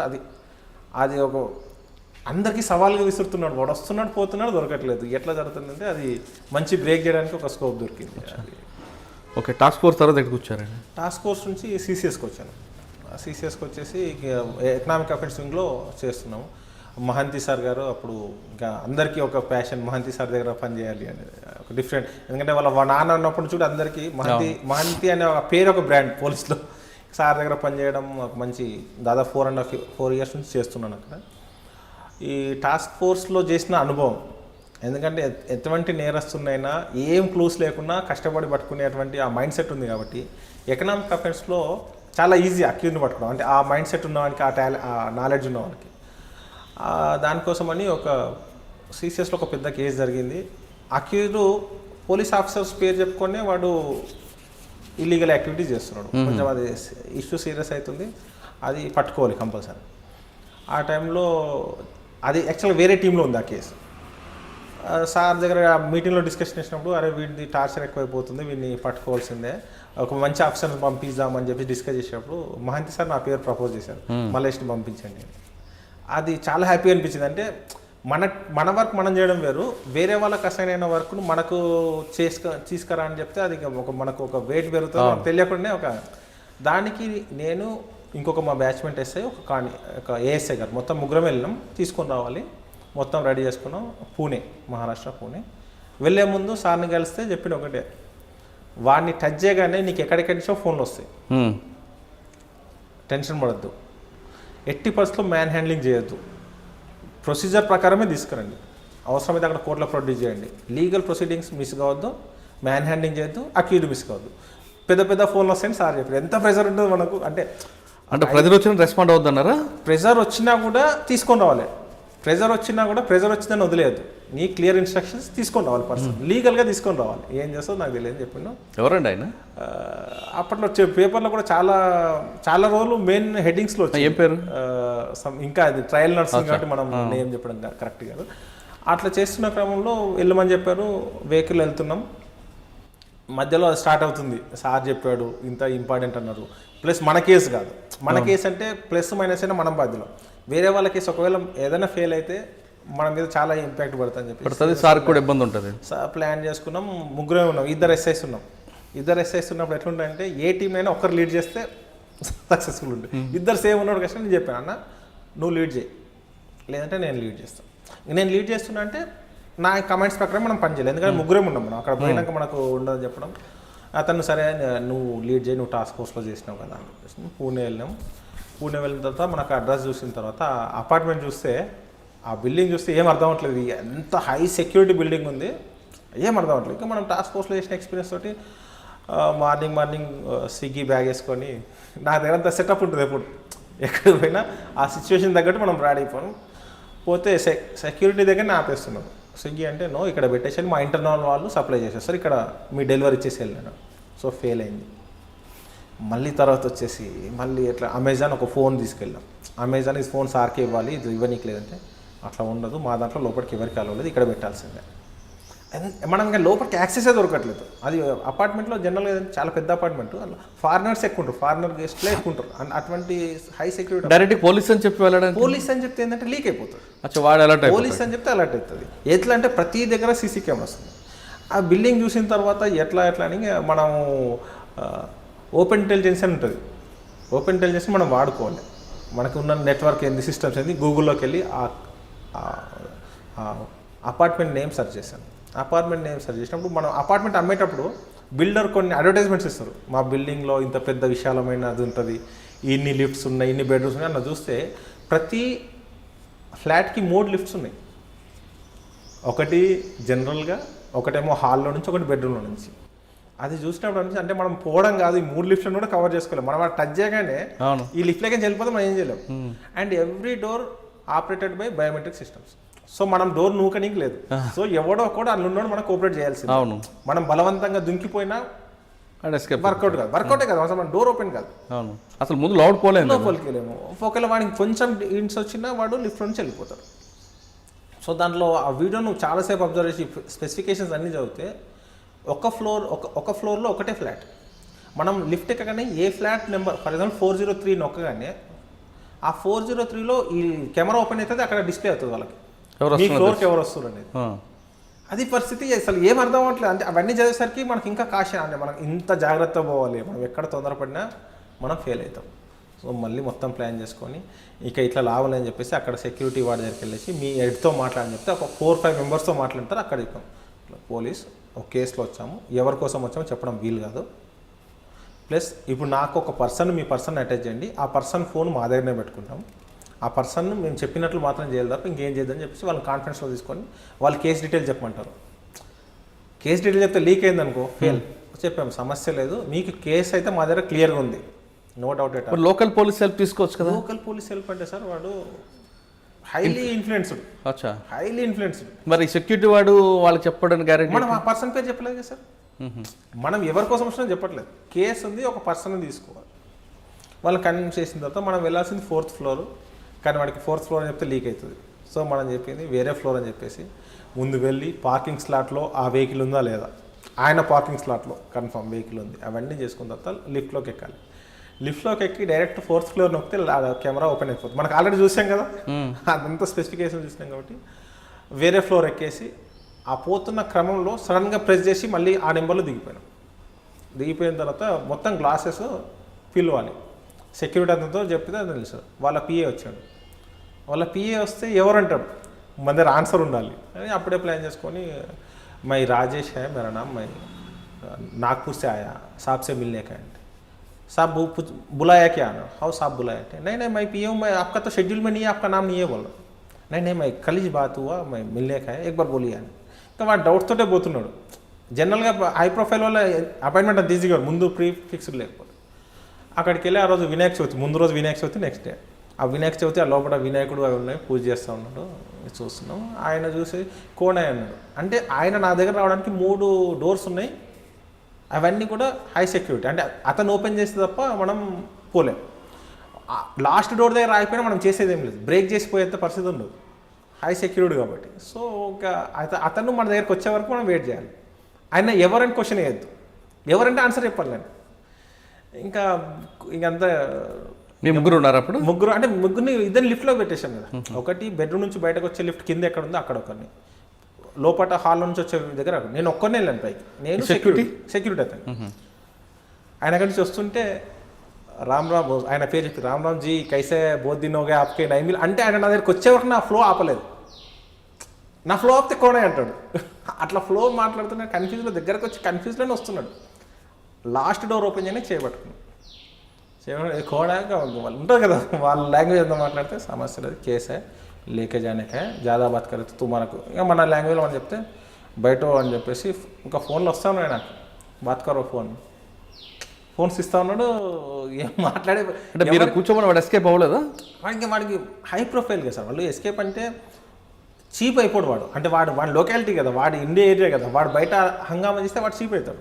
వాడు ఒకవేళ పారిపోయినా కూడా మనకు తెలియకుండా స్మూత్గా పారిపోవాల్సింది తప్ప రన్నింగ్ చేసి పారిపోయే క్యారెక్టర్స్ కావాలి.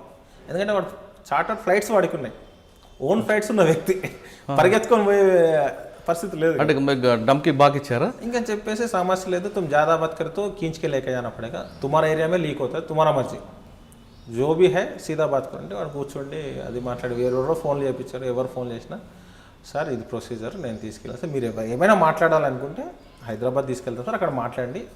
లోకల్ పోలీసు మరి వాళ్ళు రాలేదు. లోకల్ పోలీస్కి మేము మార్నింగ్ ఇంటిమేషన్ ఇచ్చినాం. లీగల్గా ఏం చేసినాం అంటే కొంచెం అంటే ముందే ప్లాన్ చేసుకొని, ఎర్లీ అవర్స్ అయితే జనరల్గా నైట్ డ్యూటీ చేసిన ఎస్ఐ ఉంటాడు, ఆయనకు అప్పటికి స్టేన్ అయిపోయి ఉంటాడు కాబట్టి మనం జస్ట్ ఎంట్రీ పెట్టి క్రైమ్ నెంబర్ పేరు పెట్టి ఇచ్చినాం. ఏంది అని అంటే వాళ్ళకి ఏదో మామూలుగా చెప్పినాయి, వేరే కేసులో వచ్చాము ఇక్కడికి, ఈ కేసు కూడా ఉంది, ఒకసారి ఎంట్రీ పెట్టిపోదాం, మీరు దాకా వచ్చినట్లు ఉంటుంది అని చెప్పేసి చెప్తే వాళ్ళు లైట్ తీసుకున్నారు. కానీ అఫిషియల్గా మనం ఎంట్రీ చేసినాం మొత్తం క్లియర్గా, పలానా కేసు, పలానా పేరు, పలానా. సో ఇక వాడు హంగామా వేసి వాళ్ళ అడ్వకేట్స్, పెద్ద అడ్వకేట్స్ ఫోన్ చేసి कैसे लेके आते लोकल पुलिस स्टेशन में इंटीमेशन देने का है అంటే ठीक है साहब लेके जाके लोकल पुलिस स्टेशन में एंट्री करेंगे, अगर वह पुलिस स्टेशन में SHO अगर आश्चर्य दिए तो हम छोड़ देते. ఫస్ట్ ఆ హై సెక్యూరిటీ ప్లేస్కి మనం బయటకు రావాలి. సో మనకి అన్నీ కన్విన్స్ చేసాము. अब कुछ भी नहीं है, హైదరాబాద్ आने के बाद साहब से बात कर लेके तो आप टाइम ले लेके जा सकते हो మొత్తం చెప్పాము. ఇంకా వాడు అర్థం అవ్వట్లేదు. వాడు ఏం చెప్తాడు, अब हैदराबाद में ఫ్లైట్ में जाएंगे అన్నాడు. ఫ్లైట్ में जाएंगे అంటే నేను మాట్లాడుతున్న క్రమంలో చెక్ చేస్తుంటే ఫ్లైట్స్ లేవు అవటం. వాడు ఏం చెప్పినా మనం ఓకే అనాలి, ముందు బయటకు వెళ్ళేవాళ్ళు.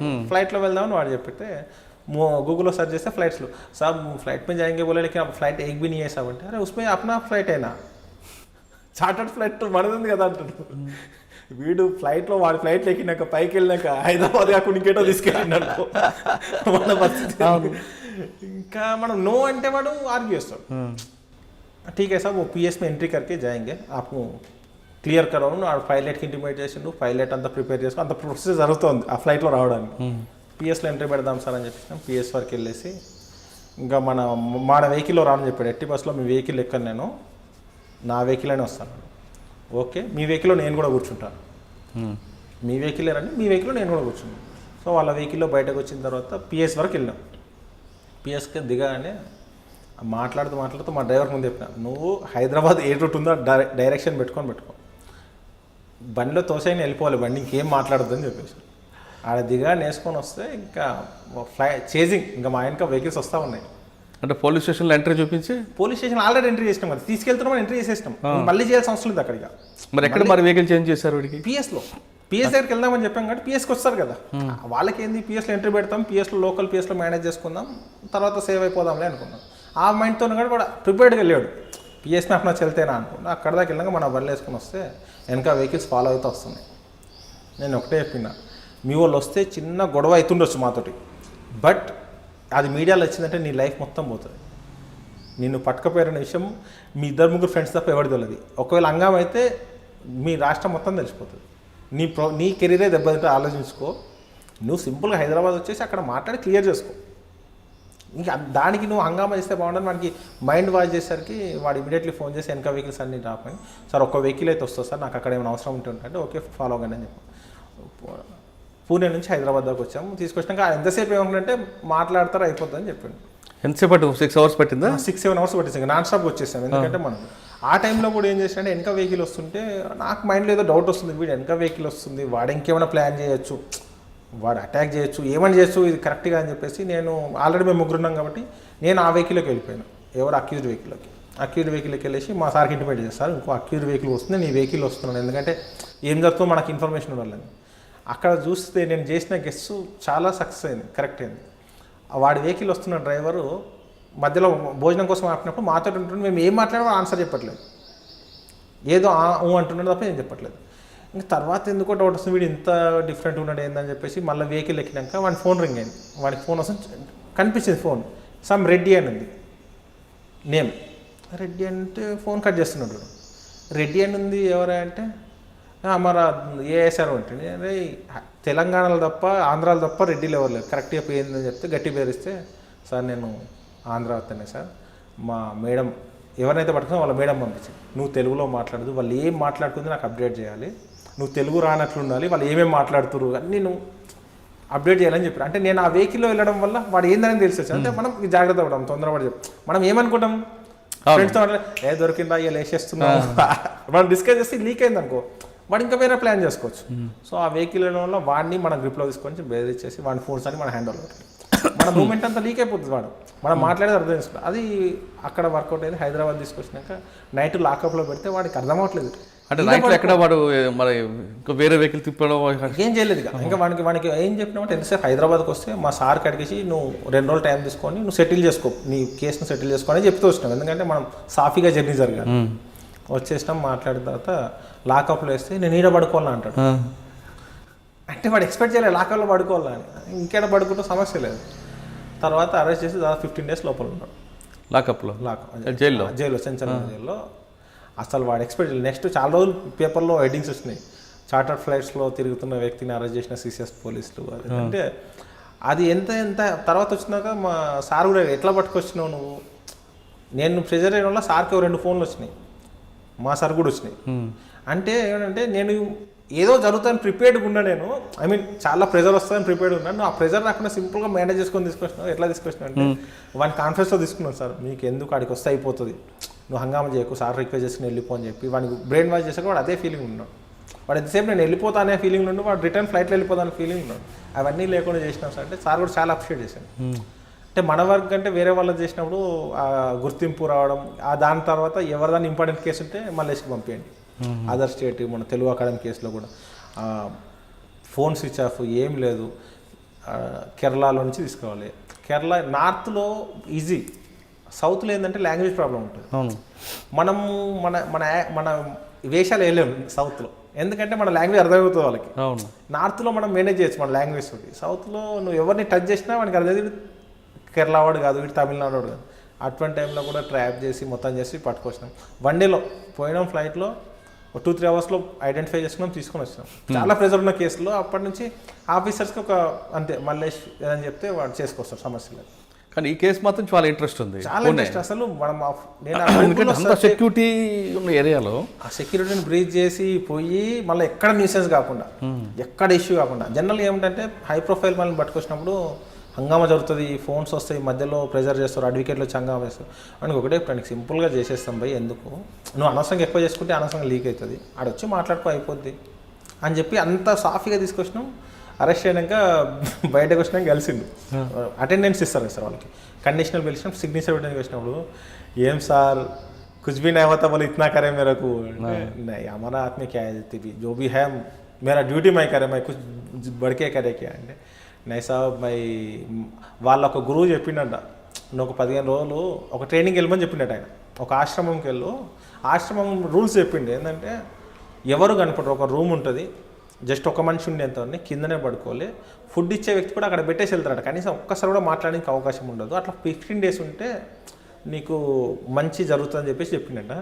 అప్పుడు నేను పోలేదు, దేవుడు నాకు అదే రూపంలో పంపించాడు. 15 days నాకు తెలియని ప్లేస్లో కింద పడుకొని మాట్లాడడానికి ఎవరు లేని ప్లేస్లో ఉన్నా సార్. మా గురువు గారు చెప్పింది నిజమేందని చెప్పింది. సరే ఫోన్ వీడైతే మన మీద నెగిటివ్గా లేడు. ఏంటంటే సార్ వాడు నెగిటివ్ పెట్టుకుంటే మనల్ని టార్గెట్ చేయడము ఏదంటే కొంచెం, ఇప్పుడు మనం చేసేది ఉద్యోగ ధర్మంలో మనం ఏం చేయాలో చేస్తాం, కానీ వాడు మనం పర్సనల్గా అది ఉండొద్దని మనం మంచి అది చెప్తే అనుకున్నా ఓకే మా ఇంట్లో దేవుడే పంపించింది అనుకున్నాడు. ఓన్లీ దేవుడి కథలో పడిపోయింది సబ్జెక్ట్.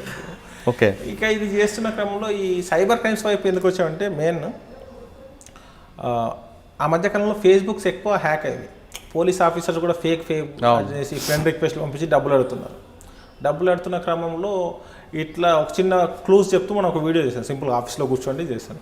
ఇట్లా ఫేస్బుక్లో కొత్త ఫ్రెండ్ రిక్వెస్ట్ పంపిస్తే ఎట్లా నమ్ముతాం, ఆల్రెడీ మన ఫ్రెండ్ ఉన్నాడు మళ్ళీ ఫ్రెండ్ రిక్వెస్ట్ పంపిస్తే ఎట్లా నమ్ముతాం. ఇంకోటి ఫ్రెండ్ అనేటోడు ఫోన్ చేసి డబ్బులు అడుగుతాడు తప్ప ఫేస్బుక్లో అడగడు. ఇంకోటి ఫేస్బుక్ ఓపెన్ అయినప్పుడు అది ఎప్పుడు ఓపెన్ అయింది, దానికి ఎంతమంది ఫ్రెండ్స్ ఉన్నారని చూసుకుంటే అది ఫేక్ అని జెన్యూన్ అర్థమైపోతాను. కొన్ని టిప్స్ చెప్తే ఒక వీడియో చేశాను, చేసి మామూలుగా నా ఫేస్బుక్లో వాట్సాప్లో పెడితే చాలా సర్క్యులేట్ అయింది. అది అవుతున్న క్రమంలో ఇంట్లో మా వైఫ్ సుశీల, తను నా 2015లో మ్యారేజ్ అయింది, NIT వరంగల్ తను. ఆమె నువ్వు చెప్పింది ఇంతమంది చూస్తున్నారు, మనం దీని ఒక కరెక్ట్ ప్లాట్ఫామ్ పెడితే ఎలా ఉంటుంది, ఒక ప్లాట్ఫామ్ క్రియేట్ చేస్తే బాగుంటుంది అని చెప్పేసి ఒక యూట్యూబ్ ఛానల్ పెడదామని చెప్పి మా వైఫ్ చెప్పింది. అప్పుడు నైట్ డిస్కస్ చేసుకున్నాం. సరే ఏం చేద్దాం అంటే నేమ్ ఒక మంచి నేమ్ పెడదాం, ఏం పెడదాం ఏదో ఆలోచన నుంచి క్రైమ్ ఫ్రీ ఇండియా అని వచ్చింది. అసలు అప్పటివరకు అసలు ఆ వర్డ్ అంటే ఆ నేమ్ ఎప్పుడు అనుకోలేదు, సడన్గా అప్పుడప్పుడు నైట్ ఆలోచన వచ్చింది crime free India, CFI crime free India అనుకోవడం, అప్పుడప్పుడు ప్లాన్ చేసుకోవడం. నైట్ ఒక మెయిల్ ఐడి క్రియేట్ చేసి ఒక అకౌంట్ ఓపెన్ చేసిన, ఆ అకౌంట్లో ఫస్ట్ వీడియో అదే పెట్టినాం, ఫేస్బుక్ హ్యాక్ అయితే ఏం చేయాలని. దాని తర్వాత వీడియోస్ చేయడం, ఆ వీడియోస్ అంటే జనరల్గా ఏంటంటే సైబర్ క్రైమ్ జరుగుతుందని న్యూస్లో చాలా వస్తాయి, జరుగుతుందని న్యూస్లో వస్తే లాభం లేదు, అంటే ఎట్లా జరుగుతుందని మనం ముందు అవేర్నెస్ తీసుకొస్తే వాళ్ళు సేవ్ అవుతారు. అంటే prevention is better than cure. Cyber క్రైమ్స్కు దానికంటే వేరే మార్గం లేదు, ఎందుకంటే ఎంత టెక్నాలజీ పెరిగి మనం పట్టుకోవడం చాలా కష్టం, చాలా టైం టేకింగ్, మనకు కూడా శ్రమతో కూడింది, డబ్బులు ఖర్చు అయితే, మనం వేరే స్టేట్స్కి వెళ్ళి పట్టుకోవడం, వచ్చిన తర్వాత రికవర్ అవుతుంది ఛాన్స్ తక్కువ.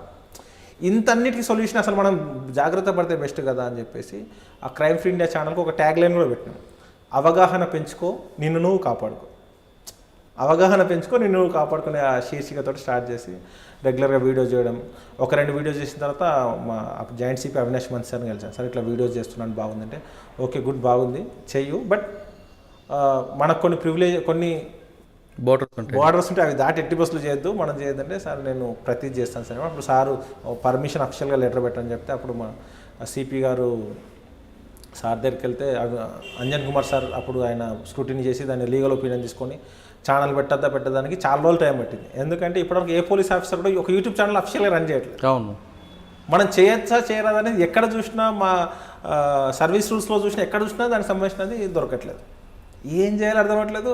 నాకేమో చేయాలని ఉంది, పబ్లిక్ అవసరం, అంటే నాకు చేయాలంటే నేనేదో హైలైట్ కావాలని కాదు, కానీ ఇది అవసరం, దీనివల్ల ఎంతో కొంత యూజ్ అవుతుంది. కానీ దీన్ని మనం పోలీస్ కౌంటీ అఫిషియల్గా చేయాలంటే కూడా కొన్ని ఉంటాయి అని చెప్పేసి తిరుగుతున్న క్రమంలో శాస్త్రి అని ఒక రిటైర్డ్ ఆఫీసర్ దొరికాడు. అతను మన పోలీసు ఎంప్లాయీస్ సంబంధించిన అన్ని రూల్స్ మీద పర్ఫెక్ట్ ఎక్స్పీరియన్స్ ఉంది. మన CP ఆఫీస్లో అతను అవుట్సోర్సింగ్లో చేస్తున్నాడు. ఆయన దగ్గరికి వెళ్ళి చెప్పి సార్ ఇట్లా అంటే ఆయన మొత్తం సరి చేసి దీంట్లో రూల్స్ బిల్స్ ఎందుకయ్యా, నువ్వు చేస్తుంది prevention, police primary duty prevention of crime, detection of crime. ప్రివెన్షన్లో ఇది ఒక పార్ట్, నీకు అఫిషియల్ డ్యూటీస్లో ఇది ఒక పార్ట్, సో నీకు ఏం ప్రాబ్లం లేదని ఆ గ్రౌండ్స్లో ఆయన డ్రాఫ్టింగ్ ఇచ్చాడు. ఆ డ్రాఫ్టింగ్ బేస్ చేసుకొని ఒపీనియన్ తీసుకొని సార్ అంజన్ కుమార్ సార్ ఒక పర్మిషన్ ఇచ్చాడు, అఫిషియల్ పర్మిషన్, నువ్వు వీడియోస్ చేయొచ్చు, మన పోలీస్ ఇమేజ్ ఎక్కడ డిస్టర్బ్ కావద్దు, గవర్నమెంట్ పాలసీస్కి అగెనిస్ట్గా కాకుండా పబ్లిక్స్కి యూజ్ చెప్పండి అని చెప్తే అప్పటి నుంచి ఇక సీరియస్గా స్టార్ట్ చేసాం. ఇక తర్వాత మన CV ఆనంద్ సార్ వచ్చిన తర్వాత కూడా కలిస్తే ఓకే గుడ్ బాగా చేస్తున్నావా, ఇన్ని ఎట్లా చేస్తున్నావు అని చెప్పి చాలా అప్రిషియేట్ చేశారు. అంటే ఒక సాటిస్ఫాక్షన్, అక్కడ మనకు పెద్ద ఆఫీసర్ ఇట్లా వెన్ను తట్టి ఇట్లా అంటే ఆ ఫీలింగ్ వేరుంటుంది, మనం కష్టమంతా పోతుంది. ఎందుకంటే మీరు చేస్తున్న ఈ కార్యక్రమంలో సైబర్ క్రైమ్ MOs ఏవి ఎక్కువ కనిపిస్తున్నాయి అంటే సార్ ఇప్పుడు మనకు హనీ ట్రాప్ కనిపిస్తుంది, కేసెస్ రిలేట్ అవుతున్న కేసెస్ రిజిస్టర్ 23 సపరేట్ MOs ఉన్నాయి. ఆ ఎంఓస్ కూడా డే బై డే చేంజ్ అవుతూ వస్తున్నాయి. ఇప్పుడు ట్రెండింగ్లో అంటే ఎక్కువ మంది విక్టిమ్స్ ఉన్న హనీ ట్రాప్లో నాకు యూట్యూబ్ ఛానల్ చేసినప్పుడు వాళ్ళ ప్రాబ్లమ్స్ ఉంటే క్వశ్చన్స్ అడగడానికి కామెంట్స్ పెడితే ఒక్కోసారి కామెంట్స్ అందరు చదవడానికి యాక్సెస్ ఉంటుంది. కొందరు ఇబ్బంది అంటే ఒప్పుకోరు, అంటే వాళ్ళ ప్రైవసీ బయట రావడం. సో దానికోసం ఒక మెయిల్ ఐడి ఇచ్చాం, క్రైమ్ ఫ్రీ ఇండియా 2020 అని. ఆ మెయిల్ ఐడిలో చాలా ఈ హనీ ట్రాప్ గురించి వస్తున్నాయి. సార్ నాకు ఇట్లా జరిగింది, ఏం చేయాలి. హనీ ట్రాప్ అంటే జనరల్గా మనం కూడా చెప్తాం. హనీ ట్రాప్ అనే వర్డ్ కొత్తగా ఉంటుంది కాబట్టి ఆడియన్స్కి చెప్తాం. హనీ ట్రాప్ అంటే ఏంటంటే ఇది అప్పట్లో ఈ ఆర్మీ ఆఫీసర్స్ని ట్రాప్ చేయడానికి శత్రు దేశాల వాళ్ళు చేసేవాళ్ళు. అంటే ఒక మంచి ఆర్మీ ఆఫీసర్కి ఒక అమ్మాయిని ఎరవేసి ఆ అమ్మాయితో క్లోజ్ అయిన తర్వాత ఎక్కడ వెళ్తున్నారు, రేపు ఏమి ఆపరేషన్ చేస్తున్నారు అని చెప్పేది అట్లా జరిగేది. దాన్ని సైబర్ అఫెండర్స్ అడాప్ట్ చేసుకొని మెల్లిగా కామన్ పబ్లిక్లోకి తీసుకొస్తున్నారు. వాళ్ళు ఫేస్బుక్లో కానీ వాట్సాప్లో కానీ మీకు హాయ్ అని ఒక మెసేజ్ పెడతారు. హాయ్ అని మెసేజ్ పెట్టగానే మనం జనరల్గా హాయ్ అంటే ఎవరు అని చెప్పేసి మనం హాయ్ చెప్తాం. వాళ్ళు డీపీ కూడా అమ్మాయి ఫొటోస్ పెడతారు. అమ్మాయి ఫొటోస్ అంటే హీరోయిన్ ఫొటోస్, మోడల్స్ ఫొటోస్ పెట్టారు. కామన్ అమ్మాయి ఎక్కడి నుంచో పిక్ చేసుకుంటారు. అంటే మనం చూడగానే ఈమె ఎక్కడో చూసినట్లుంది అనే ఫీలింగ్ క్రియేట్ చేసేసి హాయ్ చెప్పగానే మనం హాయ్ అనడం, బాగున్నామా, ఇవన్నీ ట్రాన్సాక్షన్ జరిగి నువ్వు ఫ్రీగా ఉన్నావు నేను వీడియో కాల్ చేస్తాను అంటే వీడియో కాల్ చేస్తుంటే మనం ఏం ఆలోచించకుండా వీడియో కాల్ అటెండ్ చేస్తాం. వీడియో కాల్ అటెండ్ చేయగానే వాళ్ళు చేసేది ఏంటంటే మన ఫోన్లో మనం వీడియో కాల్ చేస్తే మన స్క్రీన్ రికార్డ్ అవుతుంది. మన ఫేస్ దీంట్లో పెద్ద స్క్రీన్లో కనపడుతుంది, వాళ్ళకి సంబంధించిన చిన్న స్క్రీన్లో కనిపిస్తుంది. ఇది మనం మాట్లాడుతున్న క్రమంలో వాళ్ళు రికార్డ్ చేస్తారు. రికార్డ్ చేసి ఒక 2-3 సెకండ్స్లో ఫోన్ కట్ చేసేసి మనకి ఆ వీడియో పంపిస్తారు. అంటే ఆ వీడియోలో ఏం చేస్తారు, ఆ అమ్మాయి న్యూడ్గా ఉంటుంది. ఫస్ట్ ఫోన్ అటెండ్ చేయగానే న్యూడ్గా కనపడుతుంది. మనం ఎంత కరెక్ట్ పర్సన్ అయినా ఒక న్యూడ్ వీడియో చూడగానే ఇమీడియట్లీ ఫోన్ మనకు అర్థం కాదు ముందు. అసలు మన మైండ్ అది ఎక్స్పెక్ట్ చేయం కదా సార్.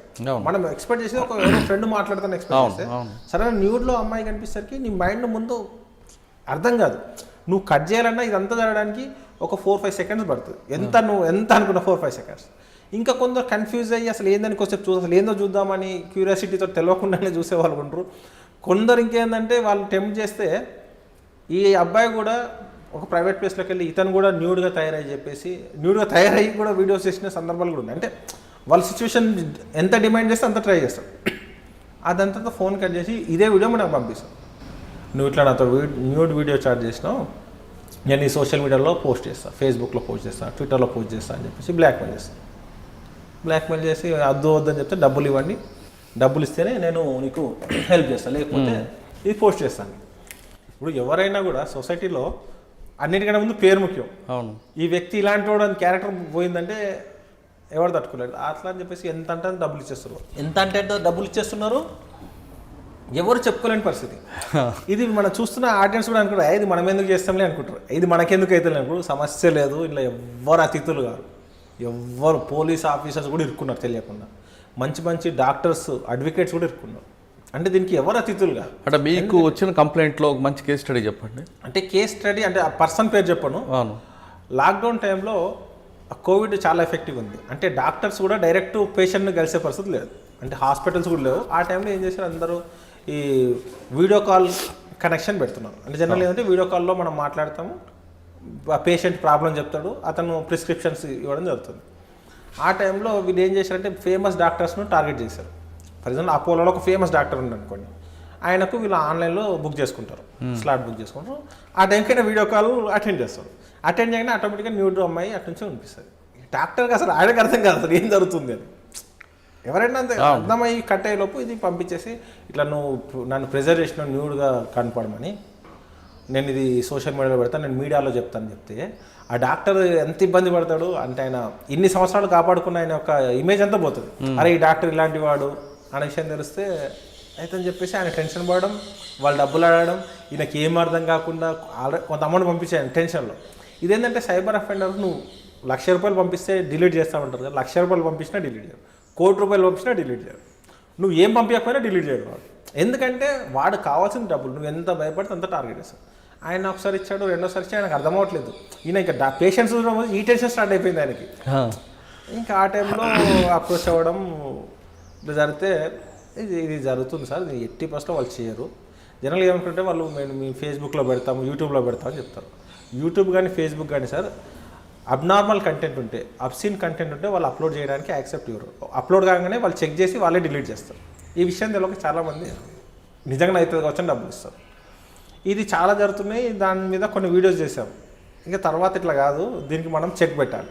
మనం క్రైమ్ ఫ్రీ ఇండియా తరఫున సొసైటీకి ఒక మంచి చెక్ ఒక టిప్స్ చూపించాలని చెప్పేసి టిప్స్ పెట్టాం సార్. ఈ టిప్స్ ఇది కంపల్సరీ ఫాలో అవ్వండి. అందరూ ఏమనుకుంటారంటే నేను మోసపోను, నేను చాలా గ్రేట్ అనుకుంటారు. మోసపోకుండా ఉండే సమస్య లేదు. మనకి ఎప్పుడైతే అన్నోన్ కాల్ నుంచి వీడియో కాల్ వస్తుంది కదా సార్, మనకు వీడియో కాల్ వచ్చినప్పుడు ఫోన్ అటెండ్ చేసే ముందు ఈ కెమెరా ఉంటుంది కదా, ఫ్రంట్ కెమెరా, ఈ ఫ్రంట్ కెమెరా క్లోజ్ చేసి వీడియో కాల్ యాక్సెప్ట్ చేయండి.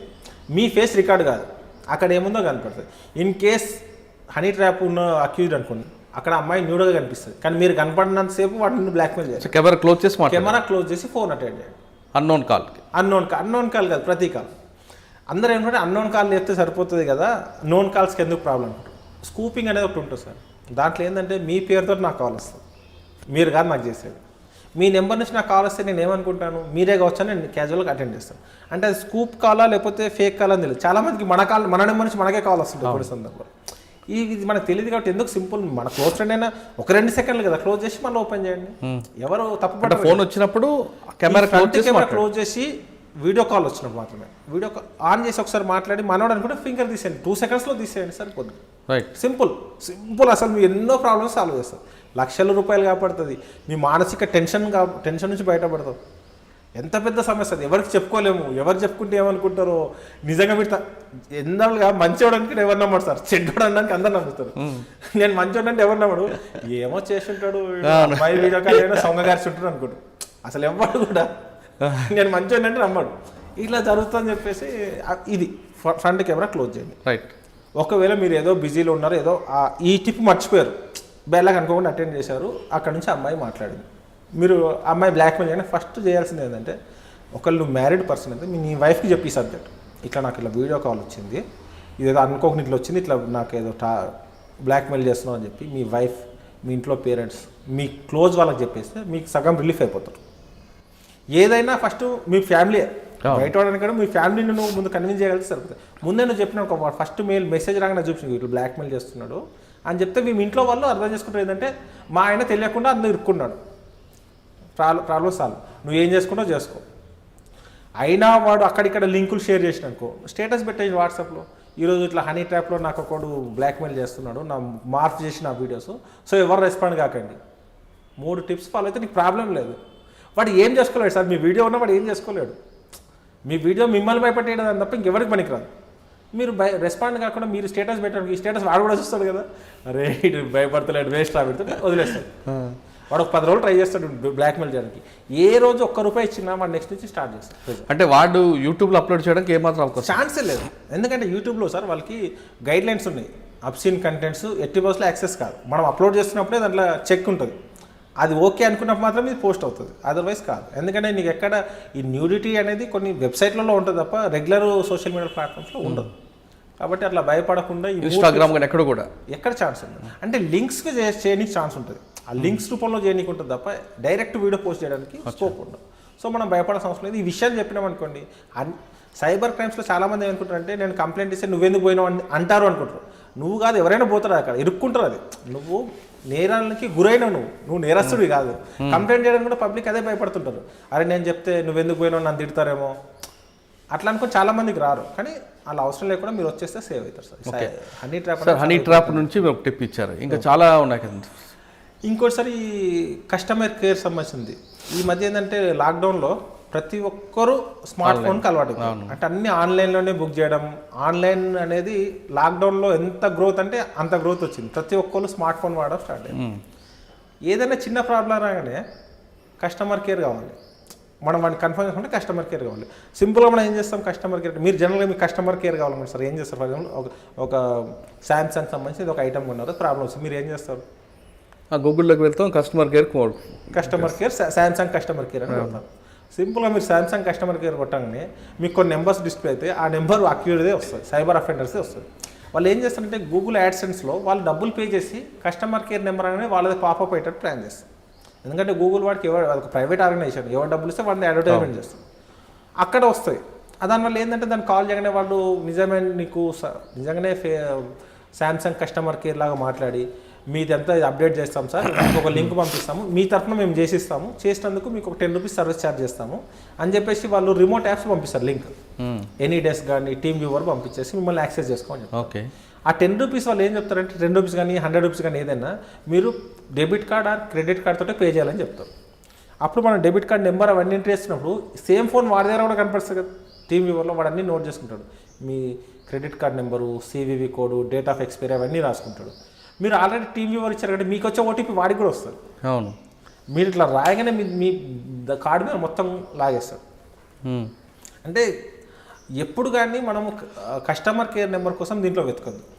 ఏం చేయాలంటే ఫర్ ఎగ్జాంపుల్ సామ్సంగ్ చూస్తుంది, సామ్సంగ్ వెబ్సైట్లోకి వెళ్ళండి, www.samsung.com అని కొట్టండి, వెబ్సైట్లోకి వెళ్తారు.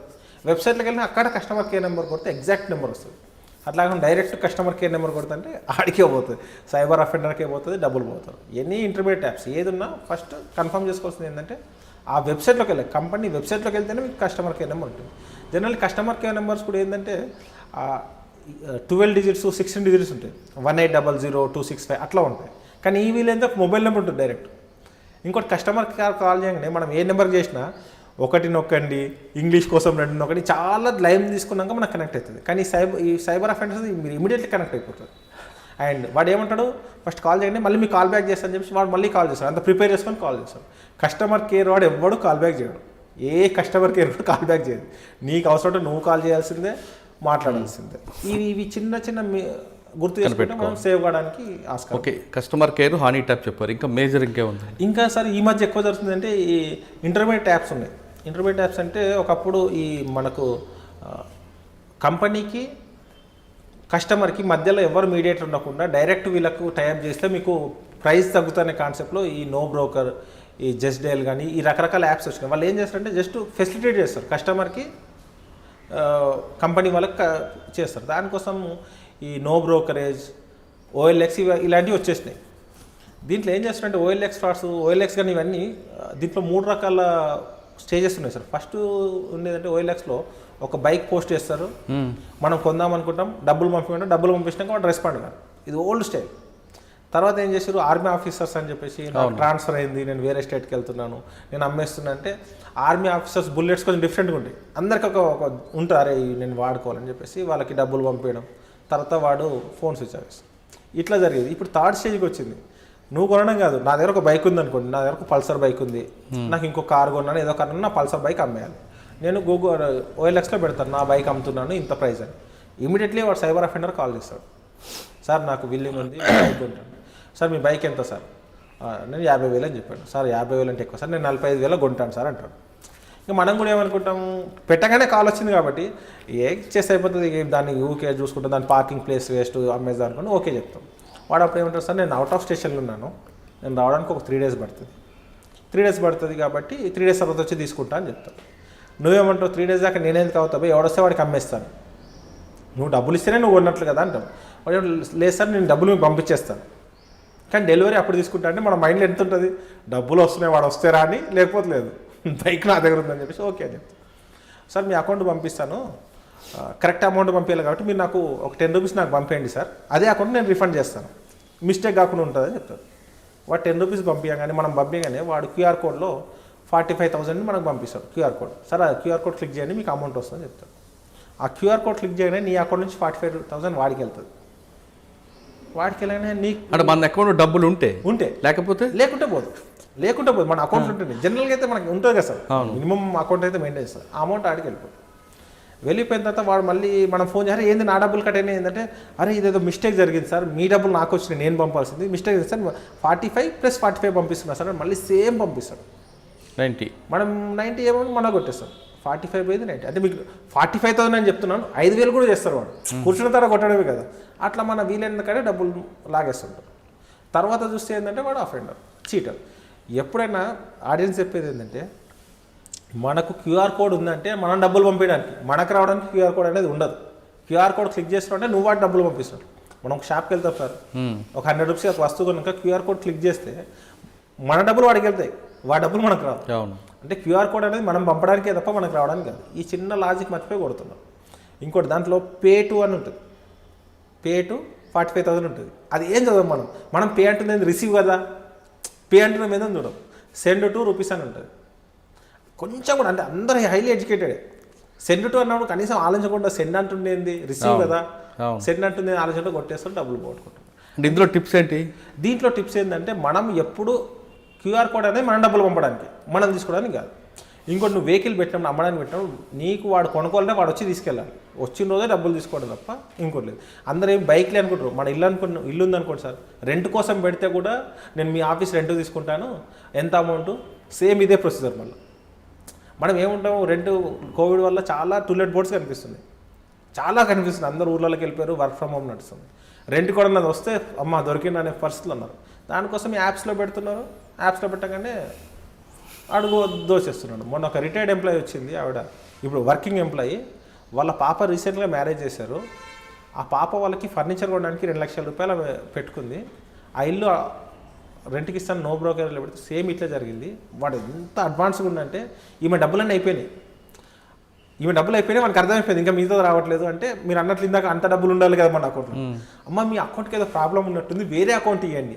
సేమ్ వాళ్ళ మదర్ అకౌంట్లో కూడా కొట్టేసింది. అయ్యో, మీ అకౌంట్ ఏదో ప్రాబ్లం ఉన్నట్లుంది, మీ అకౌంట్లో డబ్బులు అన్నీ అయిపోయినాయి, మీ అకౌంట్లో ప్రాబ్లం ఉంటుంది, ఆ అకౌంట్ ఇవ్వండి అని చెప్పేసి ఆ అకౌంట్ కూడా చీట్ చేయడం. సార్ ఫైనల్గా మీరు క్రైమ్ ఫ్రీ ఇండియా అని ఒక ఛానల్ పెట్టి ప్రజలకి టిప్స్ ఇవ్వడం స్టార్ట్ చేశారు. సైబర్ క్రైమ్ అనేది మీద ఎక్కువ ఫోకస్, మీ వింగ్ వేరే వింగ్ అయినా సైబర్ క్రైమ్ చేస్తున్నారు. ప్రజలకి ఇంత చేయడం వెనక మీకు గవర్నమెంట్ నుంచి పర్మిషన్ తీసుకున్నారు, అఫీషియల్గా చేస్తున్నారు. దీనికి ఎంత ఖర్చు అవుతుంది? ఖర్చు అంతా ఎవరు భరిస్తున్నారు? అంటే వాస్తవానికి ఏంటంటే దీనికోసం నేను ఏదో ప్రొఫెషనల్ కెమెరాస్ కాకుండా నా మొబైల్ తోటే రికార్డ్ చేస్తున్నాను. మొబైల్తో రికార్డ్ చేసుకొని ఇంట్లోనే చేస్తున్నాను. ప్లస్ మా వైఫ్ టెక్నికల్ సౌండ్ ఉంది కాబట్టి ఆమె ఎడిటింగ్ చేస్తుంది. సో దీని మీద ఖర్చు పెట్టడానికి ఎక్కువ లేదు, బట్ ఉన్నంతలో కూడా ఏదైనా చిన్న చిన్న ఖర్చులు, కెమెరాస్ లేకపోతే మైక్, లైటింగ్స్ కాబట్టి ఇంటర్నల్గా చేసుకున్నా కూడా అదొక సాటిస్ఫాక్షన్. ఏంటంటే మన వల్ల ఎవరైతే బెనిఫిట్ పొందిరో, సార్ మీ వల్ల నేను ఈ ప్రాబ్లమ్స్ సేవ్ అయినా అని చెప్పారో అప్పుడు వచ్చే సాటిస్ఫాక్షన్ వేరే అనిపిస్తుంది. కానీ ఆదాయం ఉండదు, డబ్బులతో అంటే ఆదాయం. సార్ ఇప్పుడు యూట్యూబ్లో జనరల్గా అందరూ ఏమంటారంటే యూట్యూబ్లో డబ్బులు వస్తాయి, యాడ్స్ వస్తాయి అనుకుంటారు. అంటే యూట్యూబ్లో వ్యూవర్స్ని బట్టే డబ్బులు వస్తాయి, అండ్ ఎంతమంది వ్యూస్ చూస్తారనే దాని మీద ఉంటుంది. మనది ఎడ్యుకేషన్ ఛానల్ ఎవరికి ఎక్కదు. అదే నేను ఊ అంటావా అని సాంగ్ పాడాను అనుకోండి, ఇది వైరల్ అవుతుంది. సైబర్ అఫెండర్స్ గురి కాకండి, జాగ్రత్తగా ఉండంటే ఎవరు వినరు. నేనేమో second category. So first category కాబట్టి నాకు లక్షల్లో వ్యూస్ ఉండదు. నా హైయెస్ట్ వ్యూస్ 23,000 ఒక వీడియో, అంటే ఉమెన్ రిలేటెడ్ సబ్జెక్ట్ చెప్తే 23,000. అంటే ఎక్కువ రీచ్ లేదు కాబట్టి మన డబ్బులు రావట్లేదు. దాని మీద పెద్ద అంటే ఎక్స్పెక్టేషన్లో పెట్టుకోలేదు, అంటే డబ్బుల కోసం అయితే ఛానల్ స్టార్ట్ చేయలేదు. ఒకవేళ వస్తే దీనికి సంబంధించిన ఖర్చులు దానికే సరిపోతాయనే ఒక ఆలోచన ఉంది తప్ప దీని మీద డబ్బుల కోసం అనే కాన్సెప్ట్, ఆదాయం కోసం కాదు. ప్రజలకి సబ్జెక్ట్ ప్రభుత్వం వైపు అంటే డిపార్ట్మెంట్ నుంచి సపోర్ట్, డిపార్ట్మెంట్ నుంచి మా వాళ్ళు అఫిషియల్గా ఏంటంటే నాకు పర్మిషన్ ఇచ్చారు. నువ్వు ఎప్పుడైనా వీడియోస్ తీసుకోవచ్చు అంటే, నాకు ఈరోజు వీడియో తీసేసారంటే పర్మిషన్ ఇస్తున్నారు. లేకపోతే కాలేజెస్లో సెమినార్స్ చెప్తున్నాం, మెథడిస్ట్ కాలేజ్ అని, ఇంజనీరింగ్ కాలేజ్లో, ప్లస్ స్కూల్స్లో, కొన్ని గవర్నమెంట్ ఏజెన్సీస్కి, కొన్ని ప్రైవేట్ కంపెనీస్ కూడా వాళ్ళ ఎంప్లాయీస్కి సెమినార్స్ ఇవ్వండి సార్, మా వాళ్ళకి సైబర్ క్రైమ్స్ అవేర్నెస్ ఇవ్వండి అని చెప్తారు. వాళ్ళకి చెప్తున్నాం, ఒక సాటిస్ఫాక్షన్ ఉంది. వీటన్నిటికీ పర్మిషన్ ఇచ్చారు. అఫీషియల్గా పోలీస్ డ్యూటీ నుంచి బయటకు వెళ్ళడానికి పర్మిషన్ ఇచ్చారంటే అదొక పెద్ద సపోర్ట్. అంటే మా డిపార్ట్మెంట్ సివి ఆనంద్ సార్ వచ్చిన తర్వాత నీకు ఏది కరెక్ట్ అనిపిస్తే చెయ్యు, but with in the limits చేయని చెప్పడం. ఈ డ్రగ్స్ మీద జరిగినప్పుడు డ్రగ్స్ గురించి ఒక నెంబర్ ఇచ్చారు, హెల్ప్ లైన్ నెంబర్, అది పబ్లిక్లోకి పంపడానికి కోసం వీడియోస్ చేయడం. అట్లా చేస్తూ మనం సపోర్ట్ ఇస్తున్నారు. ఇన్ ద సెన్స్ మనకు పని చేయడానికి అవకాశం ఇస్తున్నారు, టైం ఇస్తున్నారు, ప్రివిలేజెస్ ఇస్తున్నారు. అవి ఇస్తున్నారు కాబట్టి అదే నాకు పెద్ద సపోర్ట్ అని అనుకుంటాను. ఇప్పుడు సాధారణంగా ఒక క్రైమ్ జరిగింది, ఒక సైబర్ క్రైమ్, పోలీస్ స్టేషన్ రాకుండా ఇప్పుడు ఒక కాల్ సెంటర్ నెంబర్ వచ్చింది, ఏ విధంగా అప్రోచ్ అవ్వాలి? ఎస్ సార్, ఇది చాలా ఇంపార్టెంట్ సార్. సైబర్ క్రైమ్స్లో నేరం జరిగిన తర్వాత ఎంత తొందరగా కంప్లైంట్ చేస్తావు అనే దాన్ని బేస్ చేసుకొని నీకు వచ్చే నీ డబ్బులు రిటర్న్ కావడానికి అంత ఎక్కువ స్కోప్ ఉంటుంది. సో ఇంతకుముందు మన హైదరాబాద్ సిటీలో ఓన్లీ ఒకటే సైబర్ క్రైమ్స్ పోలీస్ స్టేషన్ ఉండేది. ఎవరికి ప్రాబ్లం వచ్చినా హైదరాబాద్లో సీసీఎస్లో ఉన్న సైబర్ క్రైమ్స్ వచ్చే కంప్లైంట్ చేయాలి. దీని తర్వాత తెలంగాణ గవర్నమెంట్ ఏం చేసిందంటే, ఇట్లా కాదు ప్రతి పోలీస్ స్టేషన్లో కూడా కేసెస్ రిజిస్టర్ చేయాలి. సైబర్ క్రైమ్ సంబంధించిన ఎక్కడ కంప్లైంట్ వచ్చినా ప్రతి పోలీస్ స్టేషన్ లెవెల్లో కూడా కంప్లైంట్ చేయండి. ఏదైనా మేజర్ కేసు ఉంది, 1 lakh and above కేసెస్ ఉంది, లేకపోతే సెన్సేషనల్ కేసు ఉన్నప్పుడు మాత్రమే సీసీఎస్ ట్రాన్స్ఫర్ చేయండి అని చెప్పేసి సీసీఎస్ మీద బర్డెన్ తగ్గించి ప్రతి పోలీస్ స్టేషన్లో ఒక సైబర్ కాపుని పెట్టారు. ఒక స్పెషల్ ఒక ఎస్ఐకి ట్రైన్ చేసి కొంతమంది స్టాఫ్కి సైబర్ క్రైమ్స్ మీద అవేర్నెస్ చేసి ఇన్వెస్టిగేషన్ చేస్తున్నారు. దీంతోపాటు మీకు ఎప్పుడైనా సైబర్ క్రైమ్స్ అఫెన్స్ జరిగిందనంటే national cyber crimes report portal ఉంది. దాంట్లో మీరు ఇమీడియట్లీ కంప్లైంట్ చేసినట్లయితే ఇమీడియట్లీ యాక్షన్ స్టార్ట్ అవుతుంది. దాని నెంబర్ చెప్పు. అయితే ఇంకోటి ఏంటంటే వెబ్సైట్ ఉంది, వెబ్సైట్లో cybercrime.gov.in అనే పోర్టల్ పోయి కంప్లైంట్ చేయాలి. లేదు సార్ నాకు టెక్నికల్ నాలెడ్జ్ లేదు, నేను పోర్టల్లోకి వెళ్ళి కంప్లీట్ చేయలేను అనే వాళ్ళ కోసము 1930 అనే ఒక హెల్ప్ లైన్ నెంబర్ ఇచ్చారు. 1930. ఇంతకుముందు 155-260 ఉండేది, దాని ప్లేస్లో 1930 అనే నెంబర్ ఇచ్చారు. దాన్ని కాల్ చేయగానే ఏం చేశారంటే, అది ప్రతి స్టేట్లో ఉంది కాబట్టి మీ లోకల్ స్టేట్లో ఉన్న పోలీస్ వాళ్ళకి కనెక్ట్ అవుతుంది. మన లోకల్ లాంగ్వేజ్లోనే కంఫర్ట్గా తెలుగు అంటే తెలుగు, హిందీ అంటే హిందీలో మాట్లాడతారు. అప్పుడు వాళ్ళు క్వశ్చనర్ పంపిస్తారు వాట్సాప్లో. మీ పేరేంటి, మీరుండే ఏరియా పోలీస్ స్టేషన్ ఏంది, ఏ అమౌంట్ ఎట్లా పోయింది, ఎంత అమౌంట్ పోయింది, అమౌంట్ పోయినప్పుడు వచ్చిన మెసేజ్ మాకు ఫార్వర్డ్ చేయండి అని ఒక క్వశ్చనర్ పంపిస్తారు. ఆ క్వశ్చనర్కి ఆన్సర్ చేయగానే మీరు ఫర్ ఎగ్జాంపుల్ ఒక 10,000 రూపీస్ పోయింది అనుకోండి సార్, ఒక ఆన్లైన్ ఫ్రాడ్లో, ఓటీపీ ఫ్రాడ్లో, మీకు మెసేజ్ రాగానే వాళ్ళు ఏం చేస్తారంటే దీన్ని మొత్తం ఇండియా వైడ్ ఒక నోడల్ ఏజెన్సీ పెట్టారు, నేషనల్ సైబర్ క్రైమ్ రిపోర్ట్. వాళ్ళు ఏం చేస్తారంటే అన్ని బ్యాంకులకు వాళ్ళు టైప్ చేస్తారు. ఈ మెసేజ్ చూడండి, ఈ మెసేజ్ వాళ్ళు డీకోడ్ చేస్తారు. ఆ మెసేజ్ ఏ బ్యాంక్కి వచ్చింది, ఏ అకౌంట్ నెంబర్ అని ఆ కన్సర్న్ బ్యాంక్కి ఇమీడియట్లీ మెయిల్ పెట్టేస్తారు, ఆ అకౌంట్ ఫ్రీజ్ చేయండి అని చెప్పేసి.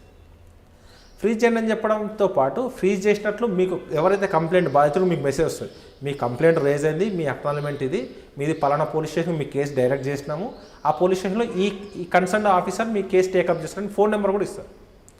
దాంతోపాటు దాంట్లో అకౌంట్లో ఫ్రీజ్ అయితే ఇంత అమౌంట్ వాడి అకౌంట్లో అమౌంట్ ఉందని చెప్పి మనకు మెసేజ్ కూడా వస్తుంది. అంటే ఎంత ట్రాన్స్పరెన్సీ, ఎంత ఫీడ్బ్యాక్ ఇస్తారంటే మీకు ఎగ్జాక్ట్ స్టెప్ బై స్టెప్ ఇస్తుంటారు. ఒకవేళ మీ 10,000 పోయింది, వాడి దాంట్లో 10,000 ఉందంటే మీ అమౌంట్ మీకు వచ్చేసినట్టు. అది ఎట్లా అంటే ఇమీడియట్లీ కంప్లైంట్ చేయాలి. పాత రోజులు ఎట్లుండే ఎన్సీఆర్పీ పోర్టల్ లేనప్పుడు police station complaint, for example నీ డబ్బులు ఈరోజు 10 o'clock పోయింది, నువ్వు డైరెక్ట్ పోలీస్ స్టేషన్ రాకుండా ఎవరి దగ్గరకో వెళ్ళి మీడియేటర్ని పట్టుకోనో లేకపోతే ఎవరినో ఆ లీడర్నో లేకపోతే అడ్వకేట్ని పట్టుకొని పోలీస్ స్టేషన్కి వచ్చారు సాయంత్రం అవుతుంది. మీరు కంప్లైంట్ ఇచ్చినాక అది తీసుకొని మీ మెసేజ్ తీసుకొని మీ బ్యాంక్ అకౌంట్ స్టేట్మెంట్ కోసం నెక్స్ట్ డే బ్యాంకుకి పెడితే ఆ బ్యాంక్ వాళ్ళ స్టేట్మెంట్ రావడానికి 2 రోజులు పడుతుంది. ఆ స్టేట్మెంట్ వచ్చినాక ఇది ఏ బ్యాంక్లో అకౌంట్ పోయిందని చూస్తే అది ఎక్కడో యూపీ, బీహార్ అటువైపు వస్తుంది. వాళ్ళకు మెయిల్ పెట్టి ఇవన్నీ చేసరికి 1 week అవుతుంది. సో స్కోప్ తక్కువ ఉండేది. ఇప్పుడు ఏంటంటే ఇమీడియట్లీ వితిన్ 1 hourలో ఏ అకౌంట్లో పడితే అకౌంట్ ఫ్రీజ్ అయిపోతుంది, మీ అమౌంట్ రిఫండ్ కూడా వస్తుంది. ఈ ఫెసిలిటీ వచ్చింది కాబట్టి ప్రతి ఒక్కరు 1930 సేవ్ చేసి పెట్టుకోవాలి సార్. ఎందుకంటే గుర్తుకుండకపోవచ్చు, ఫోన్లో 1930 cyber crimes help line number save చేసుకుంటే మీకు కాకపోయినా మీ ఫ్రెండ్స్కి, రిలేటివ్స్కి ఎవరికి ప్రాబ్లం వచ్చినా మీరు గైడ్ చేయగలుగుతారు, వాళ్ళని ప్రాబ్లం నుంచి సేవ్ చేయగలుగుతారు.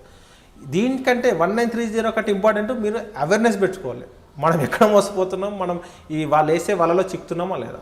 ఈ సైబర్ క్రైమ్స్లో 3 types కేటగిరీస్ ఉన్నాయి సార్ ఇరుక్కునే వాళ్ళు. ఒకళ్ళు అమాయకులు, తెలియకుండానే అమాయకులు ఉంటారు. ఊర్లో ఉన్న మనకి నేను బ్యాంక్ మేనేజర్ ఫోన్ చేస్తుంటే మొత్తం డీటెయిల్స్ ఇస్తారు, అమాయకులు ఇరుక్కుంటున్నారు సార్.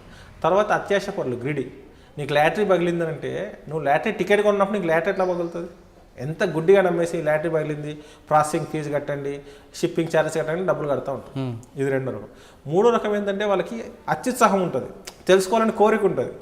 హనీ ట్రాప్ ఉందనుకోండి, అరే ఈ అమ్మాయి హాయ్ అని మెసేజ్ పెట్టగానే ఎందుకు లేని ఊరుకోవచ్చు కదా, గెలుపుతారు. హాయ్, ఎవరు నువ్వు, గుర్తుపట్టట్లేదు అంటే తెలియకుండా వీడు ఆ వలలోకి వీడి పోయి ఇరుక్కుంటాడు అత్యుత్సాహంతో. అంటే చేపకి మనం గాలం వేస్తే దానికి డౌట్ వస్తుంది, ఇదేదో డిఫరెంట్గా ఉంది, దీన్ని తినాలా లేదని అనుకుంటుంది, కానీ తినకుండా ఊరుకోదు, దాన్ని పోయి తిని ఆ గాలంకి ఇరుక్కుంటుంది. అట్లా ఈ 3rd కేటగిరీ, ఈ 3 కేటగిరీ వాళ్ళని టార్గెట్ చేసి ఈ సైబర్ అఫెండర్స్ ఎక్కువ చేస్తుంది. ఆ 3 కేటగిరీలో మనం లేకుండా ప్లాన్ చేసుకుంటే సేవ్ అయిపోతాం. ఓకే సార్, సైబర్ క్రైమ్ విషయం పక్కన పెడితే ఇప్పుడు మీరు చేస్తున్న ప్రొఫెషన్లో ఇప్పుడు మీకున్న ఆఫీసర్స్, ఇప్పుడు కొన్న జాయింట్ సిపి గారు కానీ లేదా అడిషనల్ సిపి గారు కానీ ఏ విధంగా కోఆపరేట్ చేస్తారు? ఇప్పుడు మాకు అవినాష్ మంత్రి సార్ వెళ్ళిన తర్వాత గజరావు భూపాల్ సార్ గారు వచ్చారు సౌత్ జోన్ నుంచి. వచ్చిన తర్వాత ఒక 1 week తర్వాత నేను కలిసాను సార్, ఇట్లా నేను సోన్స్ సైబర్ క్రైమ్స్ మీద వీడియో చేస్తున్నాను, ఇట్లా చేస్తున్నా అంటే okay well good, go head, బాగా చేయండి అని చెప్పి సార్ వచ్చిన తర్వాత ఒక కాలేజ్లో లా ప్రొఫెషనల్స్ తోటి మన నాంపల్లిలో ఉన్నటువంటి ఒక జడ్జి గారితో ఒక కాలేజ్లో సెమినార్ పెట్టించి మనం చేయడానికి స్కోప్ ఇచ్చాడు. మనం చాలా ఎంకరేజ్ చేశాడు. అంటే మీరు నువ్వు చెయ్యు, మంచి ప్రోగ్రామ్ నుండి చెయ్యు అని. ఈరోజు కూడా ప్రోగ్రామ్కి వస్తున్నప్పుడు పోలీసులో కామన్ కదా సార్, మనం హైయర్ అఫీషియల్కి చెప్పి పర్మిషన్ తీసుకోండి, సార్ ఇట్లా ఐడ్రీమ్స్ వాళ్ళు ఇన్వైట్ చేశారు సార్, ఇట్లా సైబర్ క్రైమ్స్ మీద మాట్లాడాలంటే ఓకే గుడ్, చాలా మందికి రీచ్ అవుతుంది కదా, వెళ్ళు అని చెప్పాడు. అంటే అటువంటి ఎంకరేజ్మెంట్ ఉంది కాబట్టి మన స్కోప్ ఉంది.